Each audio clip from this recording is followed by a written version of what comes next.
All right, everybody, welcome out to the Log Room Guys Craft Beer Show. It is Tuesday, September the 10th, 2024. Jersey Johnny coming at you. With me, as always, is none other than Mr. Beer Samurai. Say hello, Mr. Samurai. Hey, everyone. Welcome to the show. Welcome to the show. What are you eating this evening? Liverwurst on rye. Liverwurst on rye. You say that to many people. They're going to throw up. Mm-hmm. Then they're going to tell you it's disgusting. How the hell can you eat that? I am not one of those people. Mm-hmm. I'm actually jealous that you're eating it right now. I wish I had one myself. I tell you what, I went out on the boat with Jim and my young son. Mm-hmm. There, I told you this story. Toward the end of the trip, this one guy had stopped off at a deli.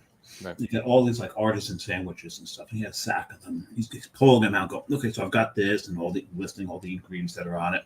So one guy's got a brown paper bag. He was like, I packed a bunch of liverwurst on rye, so I don't know if anybody likes it. And everyone's like, everybody on that boat ate a liverwurst on rye, except for my son, who was seasick. Right. So of course, being the dad I am, I waved one under his nose. Help it along, quick. The captain yelled at me, like, "Don't make him throw up on my boat." And the poor guy with all the artisan sandwiches, nobody took one. Nobody ate one at all. It was we polished off the liverwurst sandwiches. Now, of course, when you go fishing, you've got fish scales in your hand, you've got bait on your hands. Of course. So liverwurst is probably the only thing that can overpower all those. Oh, 100%. Yeah. You put liverwurst, onions, a little mustard. No onions for me. No onions for you? Yeah. No. I sometimes I can have without onions, but I do enjoy it with onions. I like it. I prefer it really on an English muffin. Yeah, you say, yeah. You get a good stack of liverwurst on there, and just the creaminess of the liverwurst, the crunch of the toasted English muffin is great. Mm-hmm.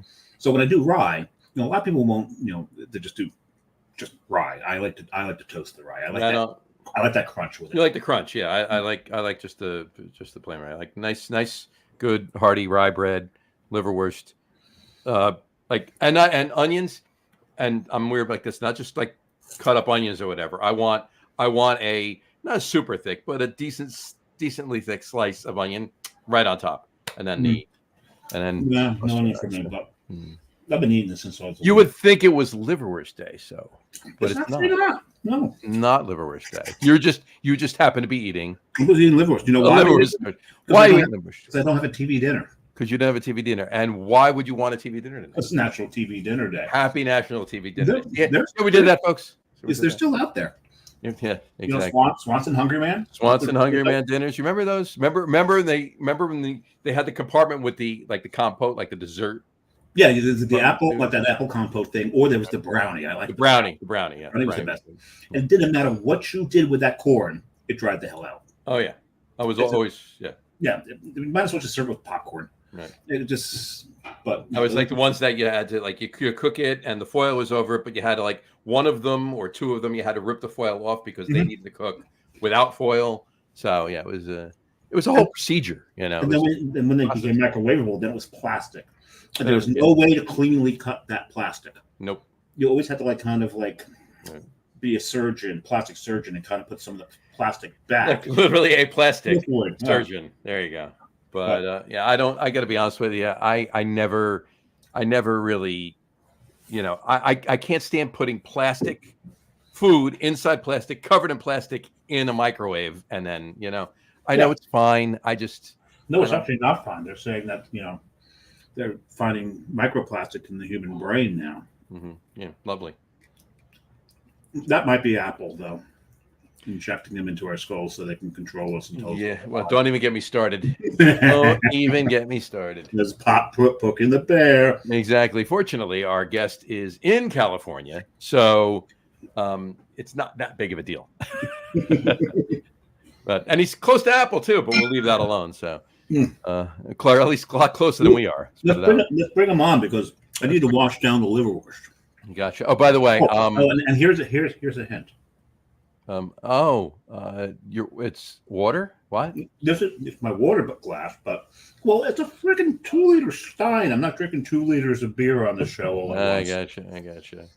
All right. I'm working on. Let's bring our guest on because I'm thirsty. Yes. Welcome to the show, please. Kevin Drury, Kevy Spaghetti, if you will. Gentlemen, nice to see you all. Where? Oh, Yeah. he means us. Yeah. Welcome back to the show, Kev. Thank you so much for having me again, guys. I had a riot last time. I know we went like an hour OT. I was like, yeah, I'm fine with that. Let's do it again. Yeah. It's been known to happen, but not all the time. So yeah, it's always fun when that happens. There's a reason, right? So, Our last show was 3 hours. well, we did 2 shows. Well, we did 2 shows. Because we had Marty Nagel on the show, and his name will come up again when I pour my beer, as a matter of fact. Okay. We'll discuss that. So, Kevin, how you been? So, Kevin had told me that he had hurt his foot, but he's healing. Getting there. Absolutely. And you just moved. Just moved, got married since the last time I saw you guys. Oh, that's right. You were engaged at the time. That's right. I didn't catch that because last time you kept calling your fiance. Now, Let's say now and she's your wife. and you said wife. My wife. And I did not pick up on that. I apologize. Well, congratulations. Congratulations. Thank you. Thanks, Absolutely. guys. It's been great. Absolutely. Well, that's always a good thing. That's always a good thing. If you're what's happy, this? we're happy. Exactly. Thank you. Exactly. She shares her wine with me, and I get to share my beers with her. There you go. That's the It's- way it should be. It's a symbiotic relationship. Yes. So there you Absolutely. go. There you go. So now, hurting your foot, that was while you were trying out as a place kicker in place of Jake Moody for the 49ers, right? You're actually not that far off, which is the semi-embarrassing part. If you want to know, I'm also the events guy at Almanac Beer Company, and we're having a professional wrestling event. Okay. And I mean the full thing, the actual like 15 by 15 foot, ring. It's like 3 with the feet turnbuckles and with everything. the turnbuckles and the ropes. And was speaking with the head guide, and he goes, "Well, I need a run up. I need room to do a run up because this is in the middle of our fodder and fermenter areas. I need to have. Oh, you had it back there? Yeah, we had it back there. That's oh my god! I know. There's So not that much room back. How'd you? Again, it was a little snug, but we had fun with it. So he goes, "You got to place it so I can have room to run." So you don't, because when the wrestlers enter, you don't enter. You just go, "Hey, I'm the master brewer. You stink. I'm getting in." You got to go, "Ah!" And you run out and you high five everyone. You do all that stuff. So I think, well, now's my chance to do what I've always dreamed of as a kid, is run down the center of the brewery, dive into the ring, and test it out. As I kind of get ready to charge forward, I set my right foot back and I take off, and it feels like someone hits me with a baseball bat in the back of the heel all of a sudden. And I'm just doubled over and ended up, I think like a lot of guys, well, I'll wait a week. I'm sure it'll go away. A couple of Tylenol. No. Because we've done. Oh, yeah. No, you have tendinosis in your Achilles heel, and you have a 2-inch slice in your plantar fascia on the bottom of the foot. Ouch. That doesn't sound like fun. Yeah, so my wrestling career was Cut grand short. opening, grand closing. And as well as my younger son would aptly phrase it, well, that was the opposite of fun. Yeah. Wasn't a What riot. did he use that for? Oh, I know what he used that for. Him and I did the Packy 1-chip challenge. Ah, And he said, well, that was the opposite of fun. There you go. yeah. You know what was the opposite of fun for me? Your From first about marriage? from about 1 o'clock to 4 o'clock this past Sunday. That was the opposite of fun for me. Uh-oh. What was that? The Giants game. Yeah. Oh, Yeah. A lot of fun for the rest of us watching him go off on Facebook, mind you. Yeah. And But, right so now, somebody has to entertain these people. The Giants certainly aren't. John Donovan is now leading the John Flaydong Giants rant over under. He's got 2 points Out of the gate, he's the leader. Yeah, he's got the lead right now. Gotcha. All right, Sam. Anyway, It's a long season. It's a long season. Longer Long and way to longer go. with every game. Well, no, actually, it's probably depending on how things go, it may very well be a short season. It's because the hockey season's coming. If they don't change what they've done so far, this one game, right? I'm going to lose interest, and the posting's not going to happen as often. So, just like last year. Anyway. Can we open beers? Let's open beers. Yes, let's open beers. Let's open beers. Let's open beers. So I'm thirsty. You're thirsty. We're all thirsty. Let's open beer. Kevin, what are you drinking? Sir. What are you drinking first? You know what? I think in keeping with our Bay Area theme, I'm gonna go with one of my favorites here. A classic, if I say so myself. One of the best porters you used to be able to get here in the Bay Area. Anchor! There it Ladies is. and gentlemen, the last Anchor porter I will ever have with a hair stuck on it for some reason. Yes, the last Anchor brewing Didn't come porter. off your head. Yeah, yeah, we know that one. That ship sailed. Yeah, absolutely. In my opinion, just one of the best porters When you can buy. anybody talks about porters and like, well, what porter should I try? I said, your first porter you should ever drink is an Anchor porter. Yes, Because it's the benchmark. Are there better porters? There are better porters out there. There's some that I like better. But it's just the perfect porter. It's just right down the middle. And I can only describe it as silky. Yes. It's so silky, smooth. It's not one of those ones that taste like an ashtray. It doesn't taste like, a pint of black coffee. It's just a beautiful, right down the middle. Yep. Or dark boo-boos porter. or dark brown water. Yeah. I can't stand those. Just the body's just way too thin on it. It can't hold a head worth a damn. Might as well. You can't even call it a brown at that point. Yeah, it's like, did you just overdo a Browner or overdo a Martzen? Yeah. Someone did something wrong. Exactly. Yeah. Okay. We got a comment from Doug Smith already. He's flexing his muscles because the Patriots won on Sunday. Yes, they won.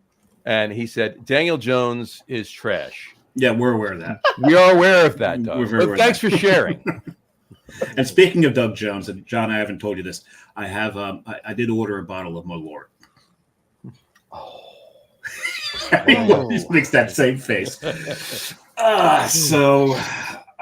thing is, I've lost some chest hair, so I need to replace it. I need some Malort. I still like in the group going back and forth with Doug last week. He's saying, I really don't like the flavor of you. You typed Malort and autocorrect changed it to Mallory. Mallory, yeah. I really don't like the flavor of Mallory. Most people don't. A couple of years ago, the owner of Almanac gave everybody a bottle of Malort for Christmas. We're like, that is such a cruel joke. Because he hates everybody? And it came with a little Malort Christmas bauble, too, which is kind of brilliant. We'll have Malort Christmas ornaments. I almost ordered it with a 2-shot glass. Like, no, I'm never ordering it again after this. This Malort bottle is probably going to last me about 18 years. Yeah. That's probably when I'm going to die. We'll see. We'll see what happens first, if I finish it or I die first. Or if it's the cause of my death. Right. So what are you drinking? So considering I just finished off some liverwurst, I decided I needed a German Pilsner. Of course. So we're going with the Zapf Pils. Thank you. So thank you, Kevin. Yeah. You're more than welcome. I will email you after I have mine. This is a 5% German style Pilsner, and it's got what do we have in here? We've got Tettnang and Mittelfruit. Yes. Wanted to keep it kind of traditional on that one. We love, as much as we love all the kind of new, funky, weird, not weird is the wrong word, but, new HBC, yada, yada, yada hops. There's nothing wrong with the classic noble hops here and there. Not at all. And you got them from Germany? Absolutely. Yeah. And notice I've poured it into a Bierstiegel. I like that. Right. And the thing is, we've always called them beer Das Boot, and that comes from Beer Fest, right? Mm-hmm. And just recently, Marty Nagel had posted on Facebook that everyone calls it the wrong thing. It is not Das Boot. It is the Bierstiegel.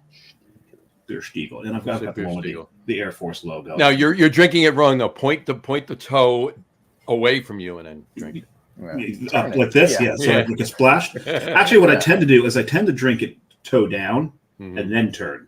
And That then- way, in case I forget, it's just like, why aren't I getting the rest of my beer? Oh, Right. that's right. I need to turn. So it's in the safety's on basically. Mhm. Yeah, Safety's basically. on. But yeah, so John knows why I've got an Air Force beer Stiegel. Yes, I do. My old He son loves the knows. movie Top Gun. Yeah. Oh, no. No, I don't. Oh, No, my son's in the Air Force, so I had to get one oh, of these. cool. Oh, this is so good. Thank you. Did you expect it not to be? No, not at all. But but the thing is, and he's right, the German noble hops make a huge difference Sure, absolutely. because this drinks like a Weihenstephan Pilsner. Really? You know, it's got a lot of the same character to it. Even the malt bill's not that far off from it. Mm-hmm. That's nice. I want to say on that one, we actually made a point to go out and get malt from Weiermann for that one. I really oh god, when I was in Bamberg, I saw the Weiermann plant, Oh, and I'm like, oh, it's Disney World for beer geeks. But I've got up there. You can just to the side of that stein. There is a Weihenstephan Stiegel, but I figured it was a little too small for a 16 ounce. I think it's only a 12-ounce Stiegel. Gotcha. Mm-hmm. John, you've taken your picture already, so now you can shows. I have taken my picture. Hold on. Oh god, this is yums. I like this. All right. Yeah, I've taken my picture. So I am drinking from Bellingham. John, he only sent one. Sorry.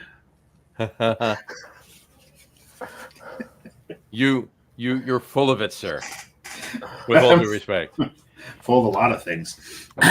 From Bellingham, I try to keep everything West Coast or close to West Coast since I don't have the beer that Kevy sent. But Bellingham, Washington, Structures Brewing.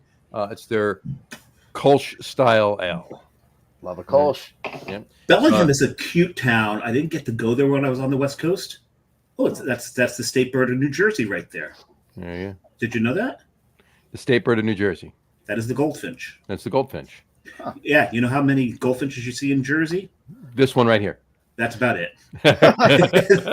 We poisoned them all apparently, but Bellingham and they all flew out to the West Coast. and they're in Bellingham now. They're in Bellingham now. It's probably Bellingham. I'm pronouncing it like they're from Bellingham. Massachusetts. Bellingham, right? yeah, Bellingham. Yeah. It's Bellingham.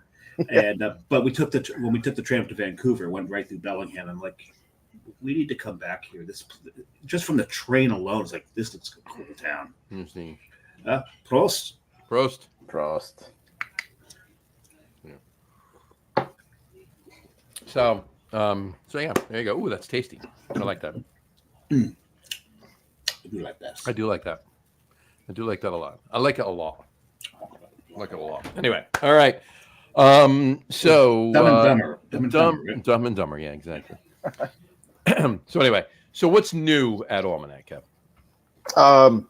It's new. Well, we're opening up our second tap room, our second location ever. Where? Do tell.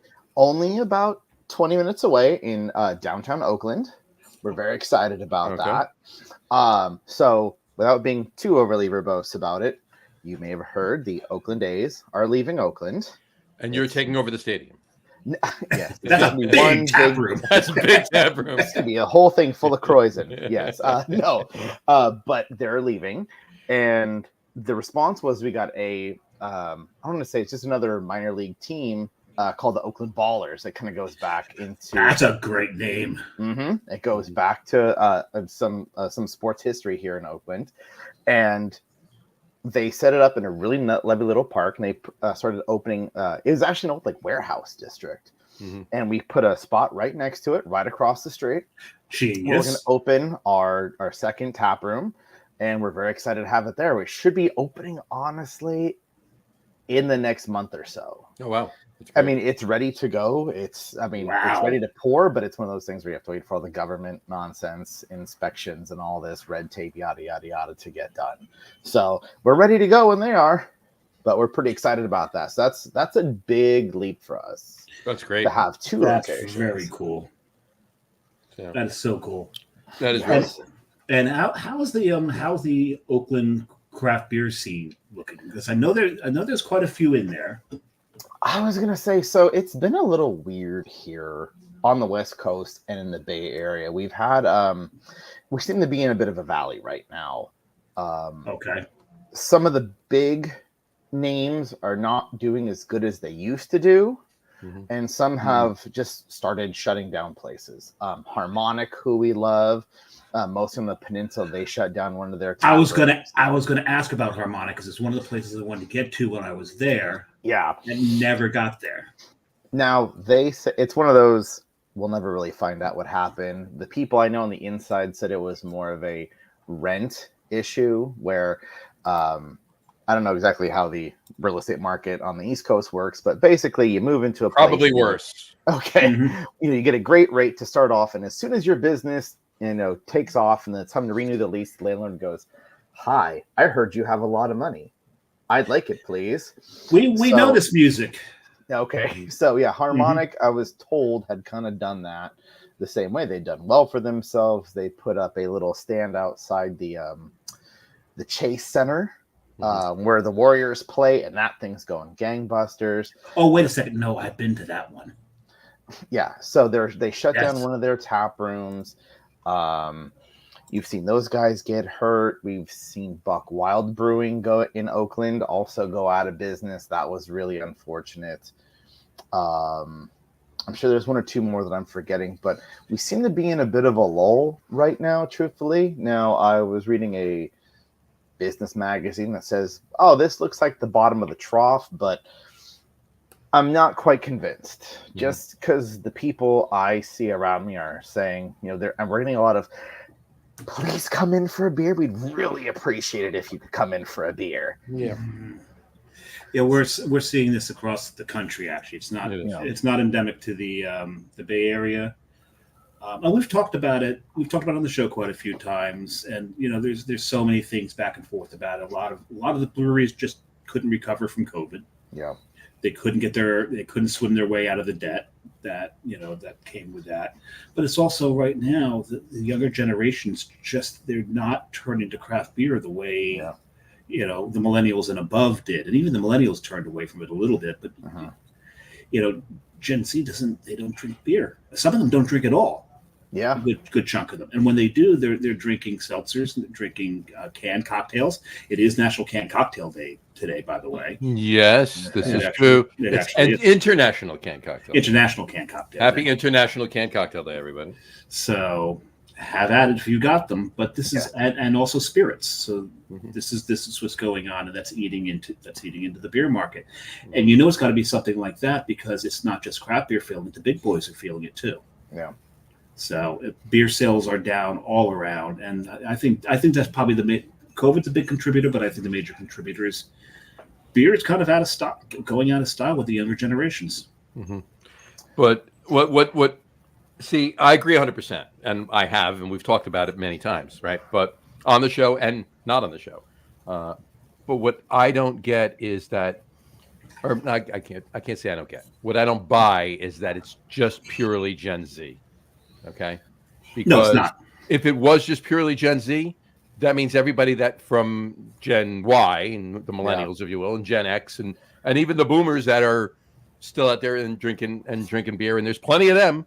Those sales would still be there. Sales would still be there, and they're not. So it's Gen Z and then some. Well, the boomers are dying, but the boomers didn't drink craft beer anyway. Some of them did. Some of them. I mean, not enough to make a difference or a dent, but enough. And our generation is getting old and fat, and we're trying to be healthier. So, speak for yourself.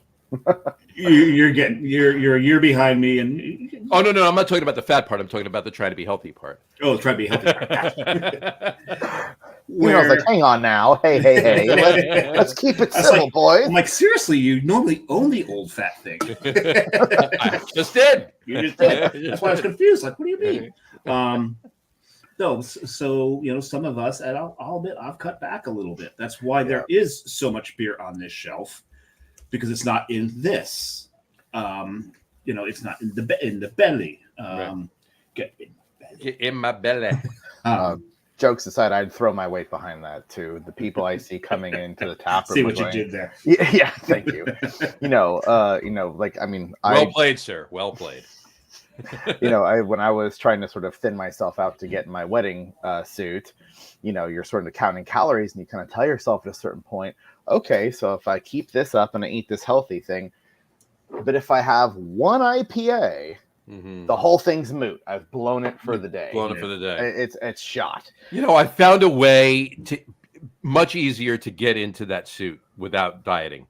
Get a bigger suit. Buy a bigger suit. Yeah. Oh yeah. No, how much tape measure do you have? Oh my God, he ran out of chalk. Yeah. No, they always go up one side, across, and then down the other. Yeah. if you watch Friends. Yeah. They move it over. Is that the way they do it? Yeah, that's the way they do it. In prison. That was a great scene. That's good. Anyway. So, but yeah, no, I honestly, it's, and I could see it too, because I mean, look, Dave, you and I know, we've had multiple conversations about it. We actually remember some of them too. Some of them we remember, and we get to a point where we're beard out, right? Yeah. Now it doesn't happen like for a long time. It's just I shave my beard off a certain point of the day, right? And then the next day we're back, right? Kind of thing. But still, get to a point where we're beard out. So much so that we actually started another podcast for cocktails. Yeah. So, we go every other Wednesday on a podcast called Anna Chaser. That's for spirits and cocktails. Yeah.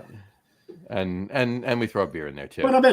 We've been as Tom Mulville says, but I digress. And that's our co-host. And that's our co-host, the three of us. Yeah. But in any event, I honestly believe that it's not. Here's the thing, and maybe this is just me being way too optimistic. Maybe this is me just for a lot of reasons being way too optimistic. But whatchamacallit, I don't believe it's done, right? I don't believe it's gone. It's it's the bubble bursting in the late 90s like it did again, and we'll see where it goes from there for the next 15 years or so. I believe it's a valley. It's obviously the deepest valley we've had so far since the 90s, right? But I do believe it's a valley, and I do believe we'll come back. And I do believe this time of year helps it come back, because this is what I like to call beer season, right? From Labor Day to New Year's, for me, is beer season. And it kind of extends a little bit. January, just purely because of dry January, right? But, there's still football, right? I'm still drinking beer while I'm watching football. There's the playoffs. Obviously, if the Giants aren't in it, I'm not drinking as much. If the Giants are in the playoffs, I'm certainly drinking a lot, right? But that's besides. But that hasn't happened in many years, except for 2 years ago. But in any event, and then the Super Bowl, and then you got St. Patrick's Day. I mean, technically, like we always say, like the three slowest months of the year for beer are January, July, and August. Yeah. So we've been feeling it for the last couple months. Now it's time for a little bit, it's all the flavors too. It's Oktoberfest, it's the pumpkins, it's the fall seasonals, it's the Christmas seasonals coming out, and the holiday seasonals, the darks, the stouts, the winter seasonals. This is beer season, right? So this is the time to make that push, and hopefully we can get some of that back. It's always beer season. And you know what I mean. Oh yeah. And anyway, that sense of occasion is really, really helpful. The 100%. dark beers, the launching of the pumpkin beer, the launching of the Oktoberfest, and you have to have your Oktoberfest party, and those are always really fun. As a matter of fact, Friday night going to Hofbrauhaus in Manhattan, because they're going to roll out that barrel. There you go. And it was the great thing, if you have a Hofbrauhaus in your city this Friday, get there, because they're going to roll out the Oktoberfest. And if you're there and you're online and you get there before the keg kicks, free beer. There you go. Depending on what my day looks like, I may meet you. I don't know. We'll see. But we will see. Tom just commented, and he says, "Oh, that's me." He said. We said that's our host. Yes. And then he said, "We've been here before. Chicken Littles have been crying. The sky is falling for more than a decade." And he said, and as well, the demographic is ever changing. Always changing. Absolutely give him that. But I'm doing my part by drinking lots of beer. I've already opened my second. I'm about. Why don't you tell us what your second is while I finish my first and open my. The first thing is I poured it into my beautiful This is the only glassware I brought back from the Seattle Vancouver trip. Oh. Would you believe I didn't bring back any shirts, John? I don't believe that. You know why? Why? There was no 2Xs at all. Apparently, they're all skinny fuckers there. Apparently. I don't get it. But this is from Dagarad. So this is actually their lambic glass, but I didn't pour a lambic into it. Yeah. But of all the stuff that Kevin sent me, this is the closest thing that may come to a lambic. Wow. Out of the color of what I said, can you guess what it is, Kev? Out of the color? No, I sent you that a hot minute ago. I can't quite remember a lot of things. I also drink beer. Boom. Oh, one of the best we've ever done. Thank you very much. This is beautiful. So tell us about the farm to table series here. I'm glad you asked. So, being overly verbose about it, one of the reasons we call ourselves Almanac, of course, goes back to the old book, The Farmer's Almanac. God, I Damien, our founder, started by basically going to farmers markets, picking out local fruit that, the farmer's right there. He's right behind the table. Grab that, bring it back home, brew with it, 24 or 72 hours later, and then distribute that. And we had a great time with that. And we loved that. One of the things we learned in that process was a lot of breweries will say, I think it's time for us to do a pumpkin porter. Great. Go get me pumpkins. It's July. Pumpkins are not in season. No. So, and then of course, the American business machine never ever stops. So who's got pumpkins in season? And I don't know, some country that's not the US will have pumpkins. So they'll bring pumpkins in. But I would say if we tried that, we'd say, well, Jesus, fruit is just not nearly as good as the fruit we got from the farmer's market. And the lesson we learned from that is listen to the farmer. When the farmer says, this is what you need to have, or if you have to brew the fruit or whatever it is, this is the one. Don't do that. Don't buy that thing from Chile. Buy this. This is fresh. It came off of a vine or a tree yesterday. Go with this. So that's kind of our vibe. So instead of us picking things to, brew with, we have our sort of collection of farmers we have in California, Washington, and Oregon. We'll say every, week or two, what do you got? What's really good? What's really awesome? What can I have? And on that one in particular, that has Muscat grapes. And that was during the grape harvest. And they said, we have an excess of Muscat grapes. They're spectacular right now. People are used to having them in a very sweet format, i.e. Moscato, that kind of, no offense to anyone, it's not my style, that really sugary sweet wine. Try this. Put them in the salad. We're going to come back to that sugary sweet wine thought. Yeah. Let them really dry out with the lacto fermentation, and you have the Gold Rush. It's one of our favorites. And the reason we called it Gold Rush is, of course, California grapes. Yep. And the minute we tried this, Joao, our head brewer, we all just went, we're going to nail this. We got it. Good job, everyone. High fives all around. Yeah, you did. This is fantastic. The tartness. And I love that it wasn't left in the barrel so long that the oak is overpowering the fruit. The oak's there. You can tell it's there. And there's almost like, maybe it's the water, the way you treat the water. There's almost a little minerality to it. So this is Absolutely. drinking. Yeah, it's drinking almost like a carbonated wine. The water we get here in California comes from the Hetch Hetchy River, so you are going to get definitely some minerality. We tend to have very high or very hard water here in the Bay Area. Yeah, and the thing is, whoever's decision it was to leave it in rather than to treat it out, that was genius. Jesse's a smart guy. Which means he may have pulled a little page out of the vintner's book. Yeah. Knowing that these things work together. Yeah, This absolutely. is what we're going to go with, and that's genius. I love this. This is fantastic. And Tom just commented. He said, "Kevin, I love that farm to table description, and you're exactly right." Oh, I appreciate that, Tom. And then he also said, "Oh, damn, I'm a bad man. I'm drinking wine." There's room for everybody here. Yeah. There's one thing. Even before we started the podcast about that. Every now and then, Facebook, when I had a beer samurai persona on Facebook, every now and then I post up something that was titled a samurai does not live on beer alone. Yes. And that was wine, that was beer. There's all kind of the other things that get me a little tipsy that I enjoy. So, yeah. So that's always the place. I'm gonna place a bet right now that we could probably, and maybe I'm wrong, but I'm gonna place a bet to say that we could probably convince Samurai that by the end of this podcast we can get him to drink wine.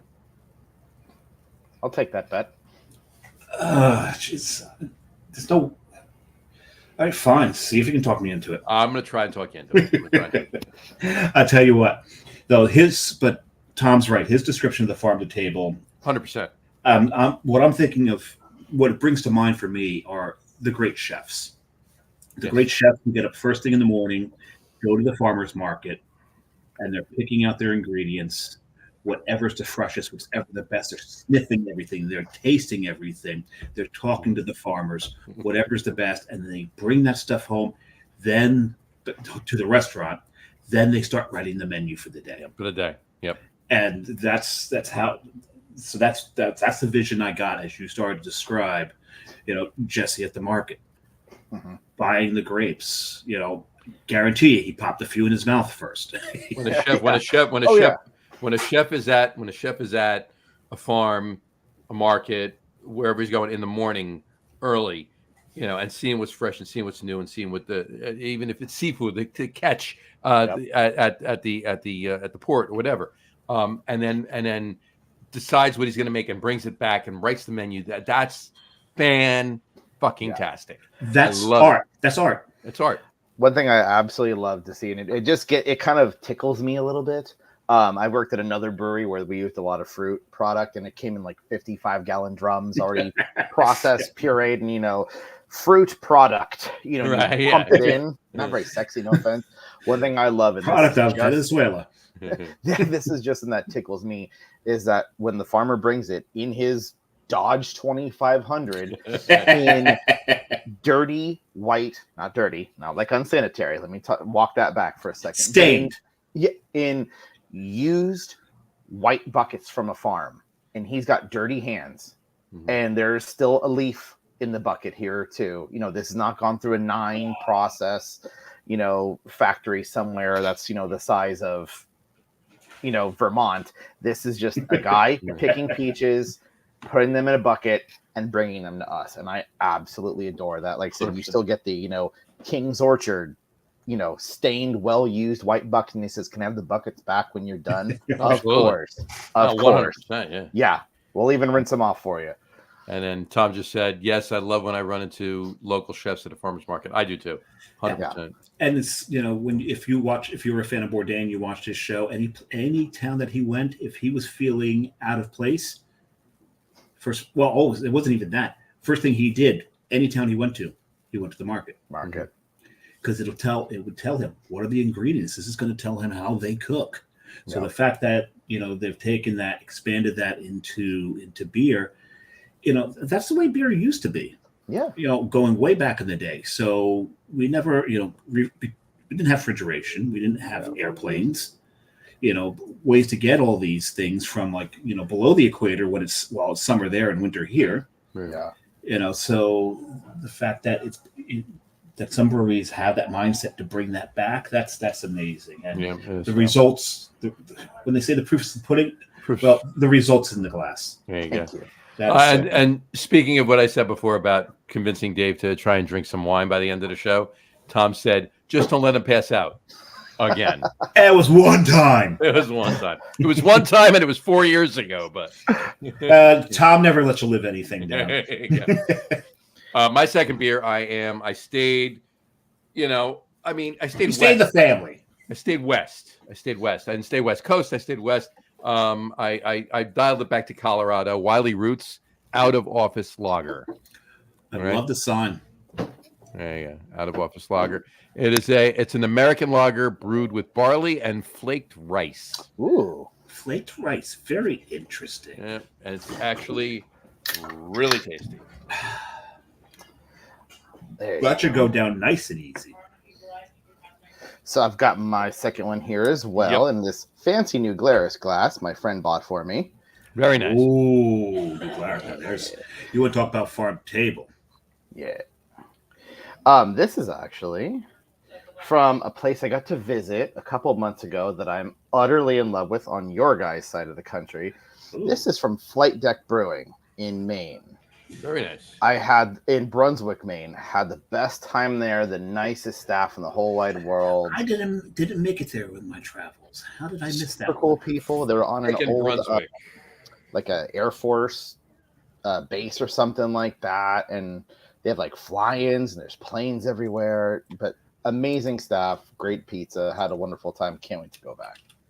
Ooh, you never say great pizza to people from our area. We'd be like, sure. So Brunswick. Yes. Yeah, it's just above Freeport. No, I know where it is. I've driven through Brunswick. Mm-hmm. I did not know. I wonder how long they've been there. There is a decent beer scene in Maine that I did not expect. I was told it was there. I finally got to see it. That is an understatement, my friend. By the way, just to answer your question, yes. Okay. Yeah. It's Portland, Maine alone. It's one of the top 3 beer towns in the country, I believe. So much so that Dave and I actually have been together in Portland, Maine. Yeah. Oh, nice. On Carrie's birthday. On Carrie's birthday. Yes, there you go. Yeah. 11 in the morning. That was 11 in the morning. We were drinking. That wasn't taken. It wasn't taken. No, yeah, no. That was probably about 12:30. 12:30. Yeah, we've been there for a little bit. Yeah, but Can't drink all day if you don't start in the morning. this is very true. That is absolutely There's correct. very much truth to that statement. Yeah. We have Very practiced that a much few- truth to that statement. Yes. He's 1.5, not even 1.5 beers in, folks. Kev, quick story. I've said it before on the podcast, but you haven't heard it, and maybe somebody listening hasn't heard it either. I'll tell it really quick. Went on that trip. We were up there. This was that was 3 years ago, over 3 years ago now. So it was that was just after the pandemic, right? So we're up in Portland, and we go to David. It's not the Vari Res story again, is it? Yeah. David never been to Vari Res, and it's in Portland. It's in Old Port.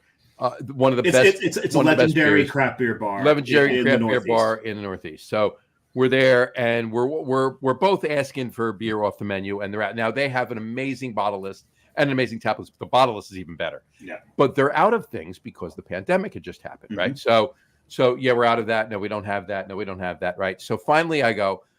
I want. You know what? I'm a huge Stickle Alt fan. You'll find out why in about 20 minutes when I have my next beer. That was the first thing you ordered, actually. You saw it on the list, and you're like, well, because I was going to order a couple of things that you were ordering. You were asking, and they were out of them. So yes, it was physically the first thing that I asked her for. But I said because it was Urige. It was Urige. So it's a Urige Stickle Alt. So I'm like, I'm going with that. Boom. She says that we have. Boom. She goes and brings it. She comes back, hands it to me, and looks at Dave again and says, all right, and have you picked anything else? He asked her for one more thing, and she's out of that too. He says, you know what? Forget it. I'm going to go with the Urige too. She goes, sorry, that was the last one. So I need to get back because everyone raved about this place. My experience was less than stellar. So I do need to get back because I know the reputation, and I know that they were just out of COVID, and there was so many places. The bars were really out of a lot of stuff. They had a lot of local stuff. They were really out, yeah. But they were out of a lot of things. So we had a lot of fun that day. A lot of fun that day. But so I'm putting that brewery on my list, Flight Deck, for next time I go. Absolutely, just the nicest people. That was basically his reaction when she said that he was. Give me one more reason, man. One more reason. That was I'm gonna cut you. Cut you. You tell me no one more time, I will cut you. No, I would never do that. So, yeah, I'm going through pictures here of Flight Deck. It looks really cool. I'm gonna have to get up there next time we go up to Portland. I'm gonna have to go up to Flight. Highly recommend those guys. That and Bissell Brothers. Oh well. Well, yeah. Well, the thing is, close to Bissell Brothers is probably the most underrated brewery in all of Maine. All of Maine. Portland. Yeah. Maybe New England. Yeah. Bunker makes some great stuff. They have one. Yeah, they're literally a mile, not even a mile away from Bissell Brothers. Huh. They're actually Look at about my old list here. they're probably about half a mile from from them, but you'd have to swim. Well, yeah, it's on the other side of the Four Rivers, so Yeah. you got to kind of go around. So it's about a mile drive, but it's as the crow flies, about a half a mile. Yeah. So They make a Czech Pils Czech lager called the Machine. Ooh. See, that's why I fell in love utterly with Flight Deck. They did tankards of what they call their pre-flight check. Again, all the nautical, all the aviation check. yeah. And I'm not that guy who orders the same beer, but that day, there you go. That day, I think I ordered 3 in a row or something like that. We were there for our niece's engagement party. So I think after the third one, my wife gave me the knock it off. We have to be not now. There's a time and place. This is not it. Exactly. This is not it. Right? This is delicious. I've been there, done that. I've been there, done that. It's usually with a dark mild, right? So So at one place I sat, 24 beers on tap. I'll have the dark mild. All right, you finished that. What do you want? I'll have a dark mild. All right, you finished that one. What do you want? I'll have a dark mild. Yeah. And you lie to yourself and go, "Can I have the half pint of the dark mild?" Yeah, just another half. Yeah, I've actually done that with a dark mild as well. It was actually at where John's beer is poured. Yeah.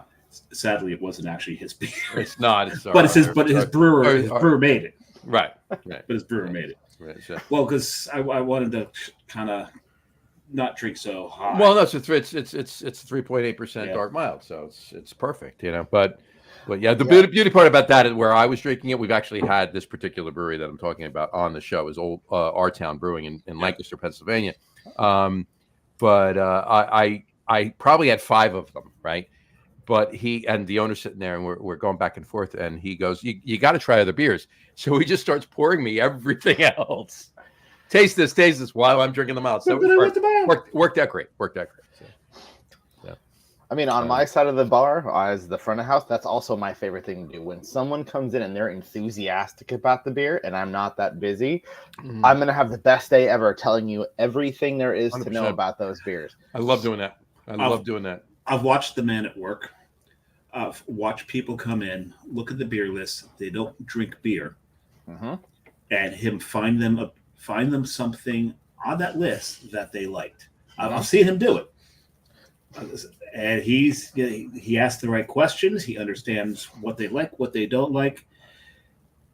Pours them a little something, they like it, and then boom, he's done. He's got it down.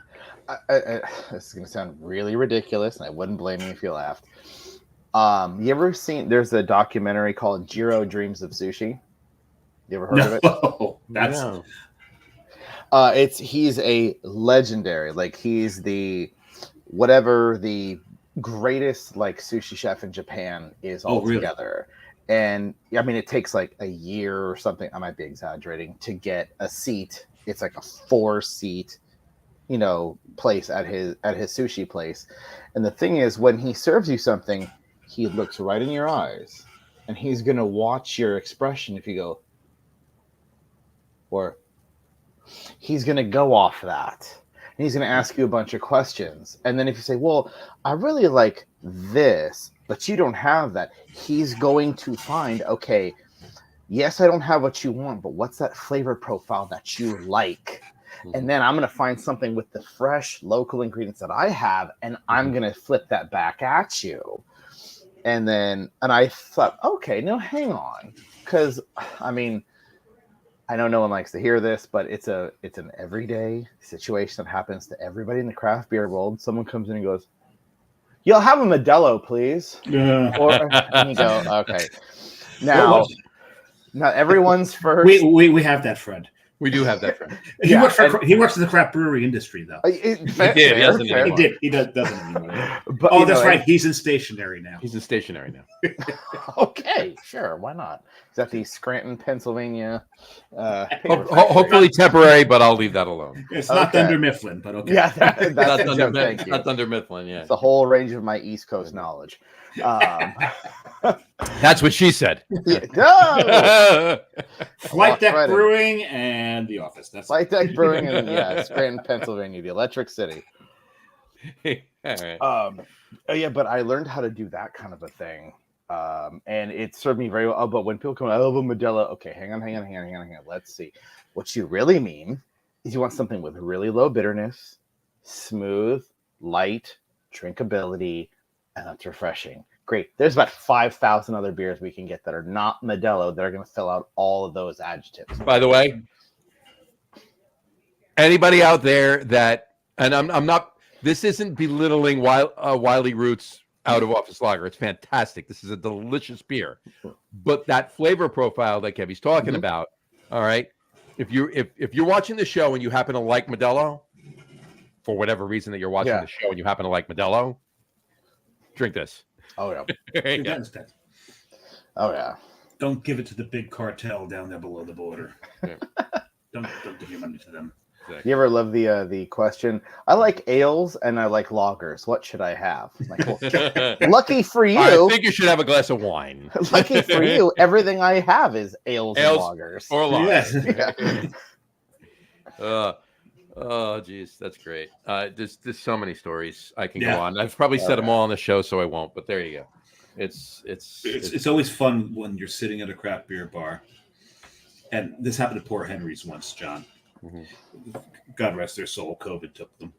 But I'm sitting there with one of my friends, and there's a group on the other side of the bar. Right. Usually, when you go to a group of people, you get like that one person who's kind of their guru. And so their guru's telling them about the beers. He's talking about the beers. Sure. And my friend's looking at me and goes, "Is he right?" I'm like, "Nope." He's like, "You gonna tell him?" I'm like, "Nope." He's like, "Why not?" I said, "Because I've been there. I've been that guy." Yeah. And because you've been told wrong or read something wrong, you start spewing it. Eventually, you're going to come across somebody who's going to tell you the right thing. And it's that journey of learning things. Mm-hmm. To this kid's credit, he followed the social media, and he knew who the Beer Samurai was somehow. And I had checked something in at Poor Henry's. And he saw that. He shows up. And he's like, he sits down and he goes to introduce himself. I was like, "I know who you are." He goes, "How do you know who I am?" And I told him the story. He goes, "Oh God, that's so embarrassing." He goes, "And I think I know that." I think I remember that night and I was saying this and I later learned I was wrong. He goes, "What else was I wrong about?" I'm like, "I'm not telling you. You're going to learn." You're going to learn. I said, "But let's order some beers. Let's talk about the beers." And that's what we did for the rest of the night. Yep. So to the kid's credit, he had that mindset that he wants to impart his knowledge, but also he knows when he's wrong and wants to correct it. And that's what it's about. That's what it's about. That's what it's always about. It's about sharing knowledge and learning things yourself. That's what's 100%. Well, it's one thing I always taught my oldest son, because he's super, super smart.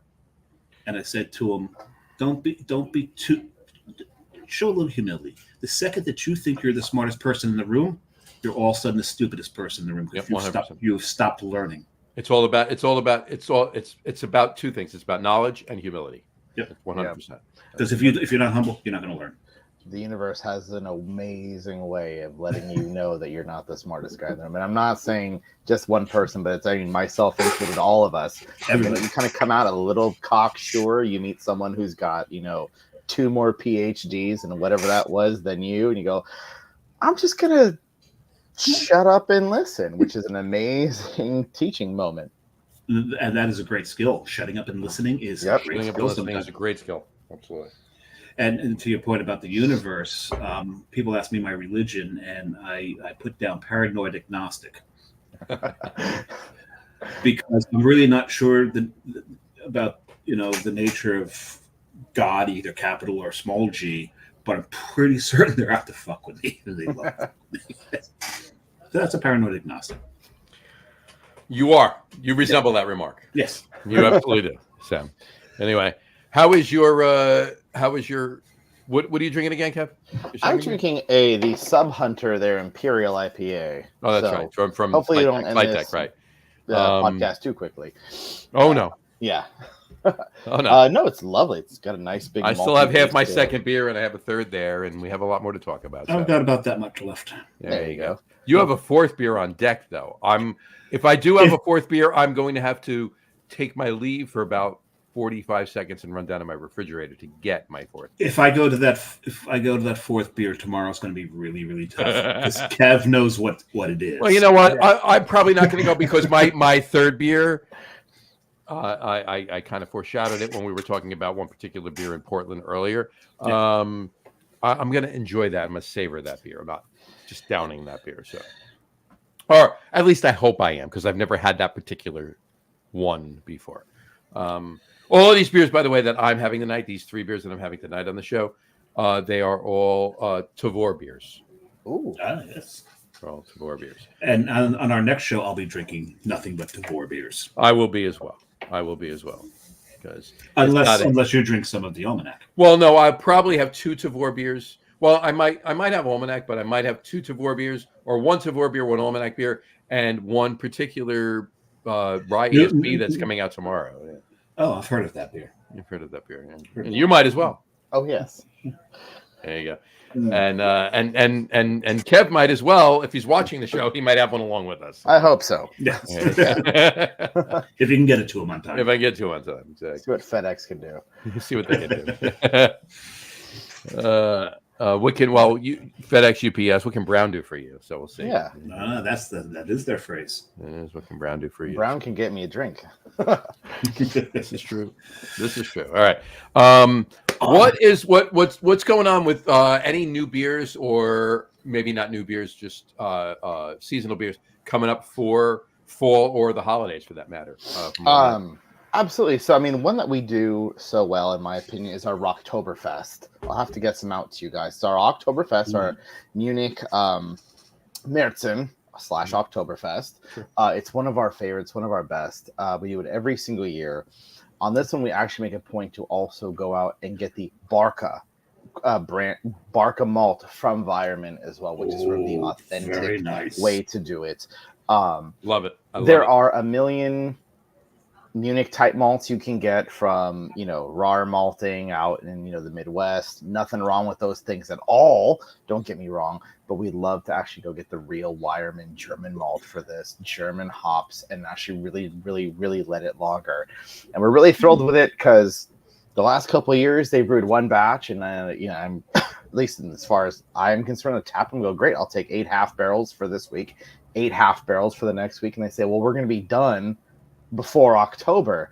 So this year we've done 2 batches of it. Really? That's great. So, yeah, we talked them into it. So I'll put it to you this way. If you're in the area, please grab some, because if we don't sell it all, the sales team's going to have my head on a spike. But it's a delicious beer. It's one of the best ones we do all the time. You've got a head that would look good on a spike. And the thing is, it is a beautiful color, and I can prove that because when I was out there, there we go.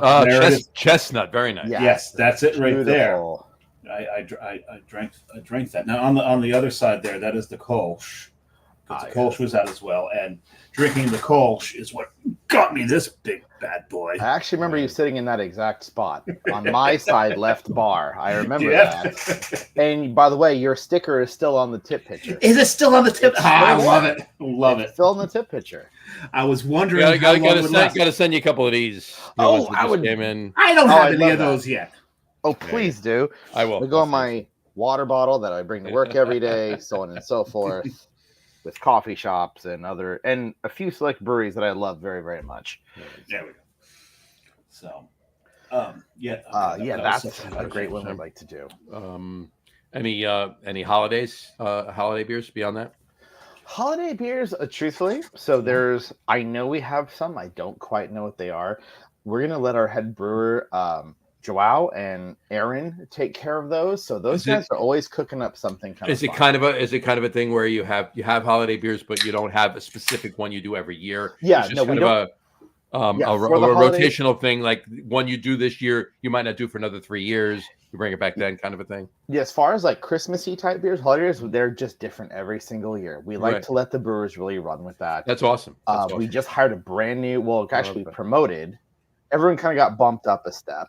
Right. So Drow, the head brewer, is now the like manager of the facility, and then we have Aaron, who's the new head brewer. That's what happens when you open the second location, right? Yeah, so we're gonna let him flex his muscles. Now I've seen boxes from the San Francisco Spice Company, big giant boxes.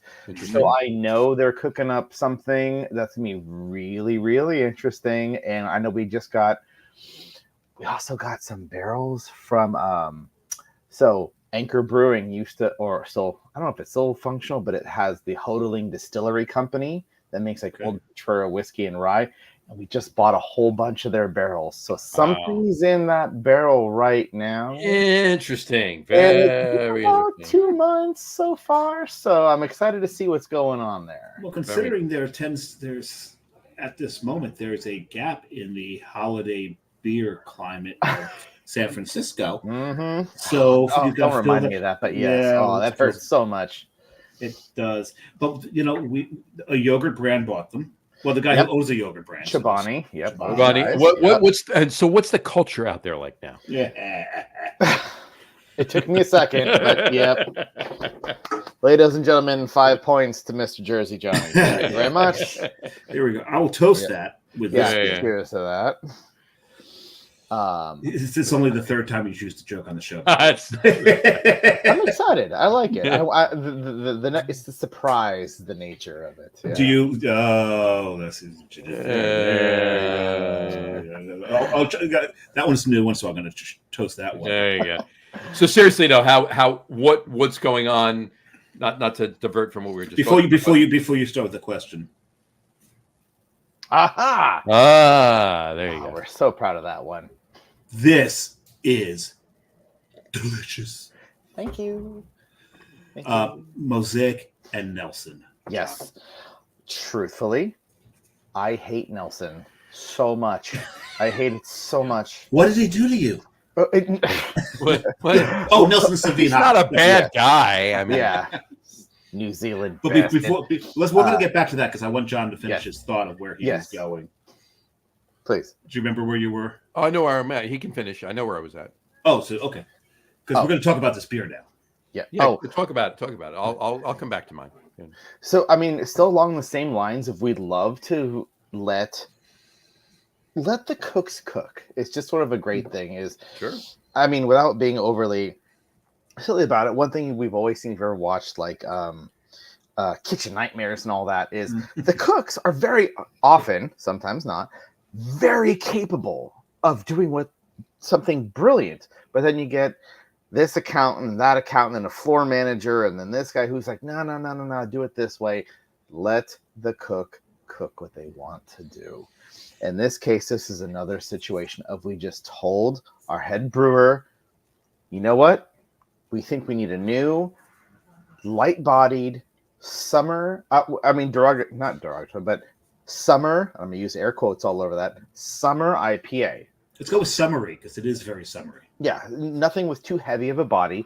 Go do an IPA. Now yes, we can go get Citra, Mosaic, Simcoe all day long. Yes, we can. Let's take a little bit of a run with Nelson. The same way, oddly enough, Love, our flagship IPA, has Sabro. Sabro is one of those things. Again, when I got to Almanac, I hated it. Why would anyone drink this at all? Sabro's horrible. It tastes like coconut cardboard. Who wants this nonsense? And then about 2 months went by, and I can't get enough of it. So working with sort of oddball hops, I feel like is a bit of a strength of ours. And Seaside's no difference. We use a bunch of Nelson in that, some Mosaic. Went to a nice, summery, light-bodied, still refreshing, but still flavorful, but not knock you on your face IPA. He kind of troubleshot it here and there, and I'm with you, nailed it. Not always the biggest West Coast IPA guy, but when they gave us a splash of that, I was like, whatever that is, I want a picture of it right now just for me. It's Nelson and what? Mosaic. Nelson Mosaic. Mosaic. Yeah. Now, two things about this. First, Sabro. The reason you hated Sabro and think it tastes like coconut cardboard is I love Sabro when it's fresh. And for me, the oils in Sabro hops deteriorate faster than most other hops. And so then it starts throwing that cardboard. It oxidizes too damn quickly, as far as I'm concerned. I love Sabro when it's fresh. When it's not fresh, I'm drain pouring it. Yeah. The second thing is we make fun of IPA houses on the show every now and then. Oh yeah. Because I'll say, oh, so no, it's the same exact grain bill, but we've swapped out this one hop with this one hop out of the 7 hops in the hop bill. Yeah. Like anybody can taste the difference. So keeping an IPA to 2 hops, I think, is more than 2 hops. Three is okay. The limit. Three is the limit depending on what they are. But either single hop or 2 hop for me. And so what I love about this is, you said it earlier, Mosaic is almost always paired with Citra. Yeah. Right? Sometimes it's paired with Galaxy. But you'll see that too. There's so many things have been paired with. It's the first time I've had it paired with Nelson. Yeah, it was definitely a unique thing. I'm very proud of. And what's really cool about this is the Nelson is pulling out it's pulling out the tangerine and tropical notes of the Mosaic, which sometimes get muted by the other hops. Yes. But it drives me a little bit bananas when people put a dank hop or too much of a dank hop on top of a citrus hop. What are you doing? Yeah. What are you doing, man? But the thing is, even though those aspects of the Mosaic are coming out, that white grape of the Nelson is there, and that's lending that nice light mouthfeel. Yeah. Yeah, and if you take the hop Vista and you pair it with Nelson, and you get a nice white grape and pear and melon flavor in a really what do you get, Johnny? You get Shell Collector. Right? Ooh, it's a beautiful beer. You got to send Kevin some Shell Collector. I'll send some. I'm ready when you are. Can't threaten me with a good time. So. That's really yummy. And the thing is, what I do like is the progression I've made here with the beers, because you start off with the German Pilsner, right? Then you go to something that's got this tartness, this lovely tartness to it, and now I'm in a light bodied hop bomb, and we talked about this in the show many times, where one beer can step over the other. Yep. You know, if you drink this, then you drink that afterwards, you're not going to taste that other one. Yep. But this progression, no beer stepped over the other one. Yep. There was no alteration in the flavors. Yeah. So this progression really worked. And You gotta know how you drink your beers. You have to know how you drink your beers. So. Because it's funny, because John was telling me earlier today what he was going to drink. I'm like, I set him in reverse. He said it in reverse order. I'm like, why the hell would you do that? He goes, no, I'm doing it. No, I started with the last one. I'm like, okay, no, that's fine. And that's an important part of what I like to do. Like, you're saying you've seen me do what I do at the front bars. Hey, I'm new here. I don't know what to do. Great. Are you having one beer and done, or are you having 2? Let's plot the course for what we're going to do tonight. 100%. Because if you're going to have a barley wine, let's do that. But then if you're going to have a light lager after that, let's go ahead and flip that situation. I've had a double and call you an Uber. Yeah. I've had 2. Yeah, that's always a fun thing. So how many grapes are in the barley wine? Okay. That's Well, it's funny because there's these barley grapes that we use. Yeah. You've heard of John Barleycorn? These are John Barley grapes. Oh, I love John Barleycorn. I love that beer. That's one of my favorite traffic songs, actually. Oh yeah, John Barleycorn Must Die. That's such a great song. But the thing is, I almost sell it short when I say it. Watching Kevin do what he does is great. He's really good at what he does. Because what you're missing here is the panache, the elan that he does this with. Yeah. You think he's lively on the show? No, you need to see him behind bar. To me, I think you gain energy from the people in front of you, the people that you're pouring from, and I think you see everybody who comes up. This is a new challenge. And I am up for this, and I know my shit, and I'm gonna walk them through this. I strangely love it. And that's not me blowing smoke up my own. No, that's not a strange thing at all. It is. I mean, like, of course, the Friday, Saturday, and Sunday shifts are great. You know, it's very busy. But when there's nothing, I like to say my superpower is when someone comes in and says, "I don't like beer." Sit down. We're gonna get you going here. That happened while I was there. Yeah, It was an older lady. Mhm. Long, almost white hair. You remember? I don't know if you remember her. I believe. Yeah, I mean, it's happened a few times. Yeah, but it was, and I'm like, oh, I really don't like beer. And then you just, it just something kicked in you. Oh, it's my favorite thing in the whole wide world. It's my favorite thing. That's where I feel like that's why I have this job. Like, no nonsense. That's why I have this job. There's nothing I love more than someone who comes in and says, I don't like beer, but I love an old fashioned. Okay, cool. What does an old fashioned taste like? It's got that nice, big, deep bass notes, big, bold flavors. Let's take a look at an IPA with some crystal malt. And by the way, you got to try it 3 times. You got to get past that little bitterness wall. We're going to get through that because, of course, you're also battling people's preconceptions of what beer is. That's, I think, one of the silliest things. I mean, even though you and I are all of us, we live in the craft beer world. We know about these things. A lot of people still don't. So being able to see past that and say, you know what? Look, I don't like beer. What have you tried? I tried Bud and Bud Light, Miller and Miller Lite, and Corona. And you kind of got to, okay, that's great. Let's try this. Oh, this is great. And like, that's where, again, our Rocktoberfest comes into play. A lot of times they see that, that nice chestnut color. They go, oh, this is gross. You haven't tried it yet. You like an old fashioned. Let's try it. See how nice and kind of warm and lightly malty it is. You go, now take 3 sips. You're going to get over the bitterness wall. Oh, I like this. Can I have a picture of that? Of course you can. Absolutely. Coming right up. I love that. I absolutely love that part of the process. I mean, and then, I'm still very proud that I still have people who come back,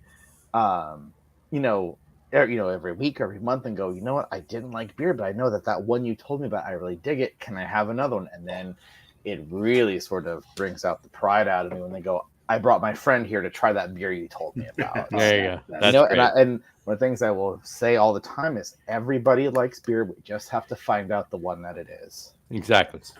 Everyone does. And I will still hold on to that. I got something similar that I say.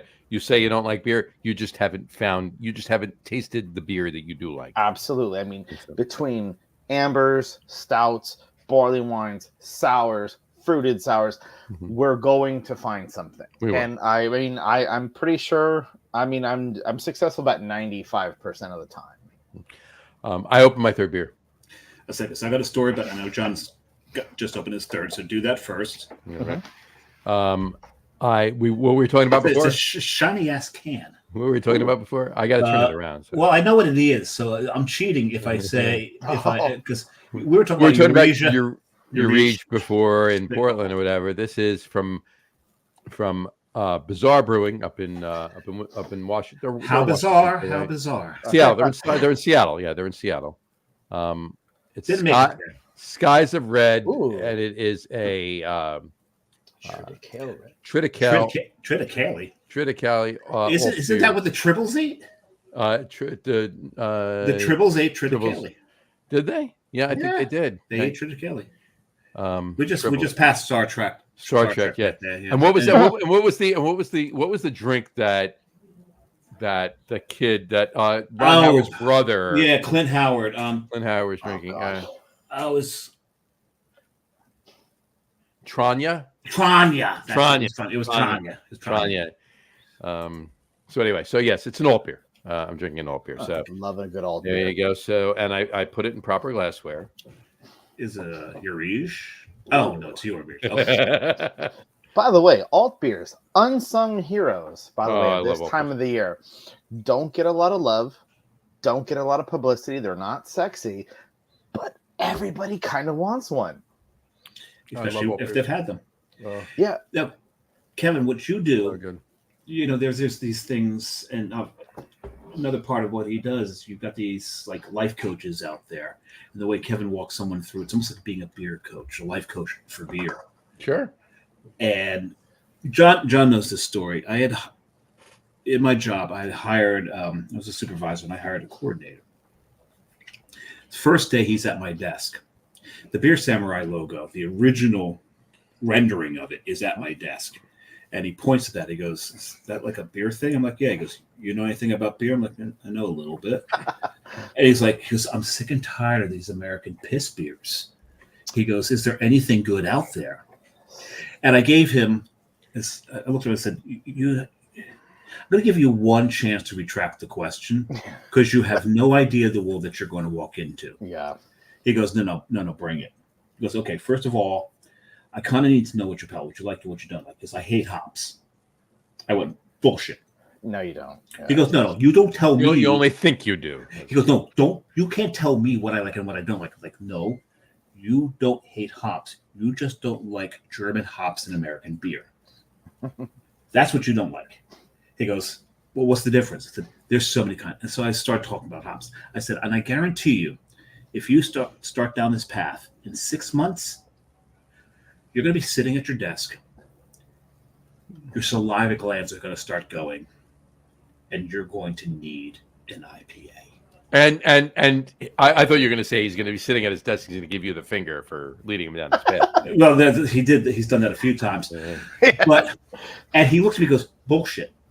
It took him 3 months. He calls me up from his desk. He's like, "I need a fucking IPA, you son of a bitch." Mm-hmm. And he goes, "I have turned into such a hophead." I said, "It'll pass." He goes, "No, it's not going to pass. I love this beer. I want IPAs. I want IPAs." I said, "It's going to pass." He goes, "It's not going to pass." I'm like, "You're going to burn your palate out on hops. Yeah. Eventually, you're going to want something different, and you're going to start turning to malt. You're going to start turning to the dark stuff." He goes, "You're saying I'm going to turn to the dark side?" I'm like, "Yes, and we have cookies." And on that note, hold that thought to James Earl Jones. Oh, James absolutely. That was the sun. 92. Yep. Damn good run. I'll sign up for 92 today. Yeah, Yep. And you know what? Agreed. And James Earl Jones, you can be all of our fathers. We're cool with that. Absolutely, have at it. Right, and eventually he did go to malts. He bounces back and forth now. I mean, he really, and I my nickname for him is Meathead. Yeah. He loves the nickname, by the way. He actually has introduced himself as that. But yeah, it's that. Hi, I'm Meathead. Yeah, no. When he was going around with me to breweries in New Jersey, and they know me as Samurai, he'll introduce himself as Meathead. So I might as well, because if they don't call you by your name, I would. But no, but it's to your point. There's that joy of taking someone down that path. Yeah. And the thing is, for you've got a shorter time period than I have. Yeah, you get about 2 to 3 minutes at times. Yeah, and it's just the energy that you pour forth over that bar. It sells it. It sounds goofy, but more than once I've told someone, it's Saturday, it's 2 p.m. I've got a line out the door. What is an IPA taste like? And I'll be like, you know what? I tell you what, let me get you this. Let's just get you a beer and come back on Monday or come back on Tuesday. I'll be here at noon. It's gonna be quiet. No one's gonna be here but you and me, and let's really go over this. And that is like my favorite thing in the whole wide world to do. Because then if I find not just one, but then 2 beers that they like. Oh, I like Oktoberfest and I like sour beers. There we go. Then we start to open those doors, and that's my favorite thing in the whole 100%. world. And you've got to give kudos to the owners and the brewing staff, because you've got so many styles to work with while you're there.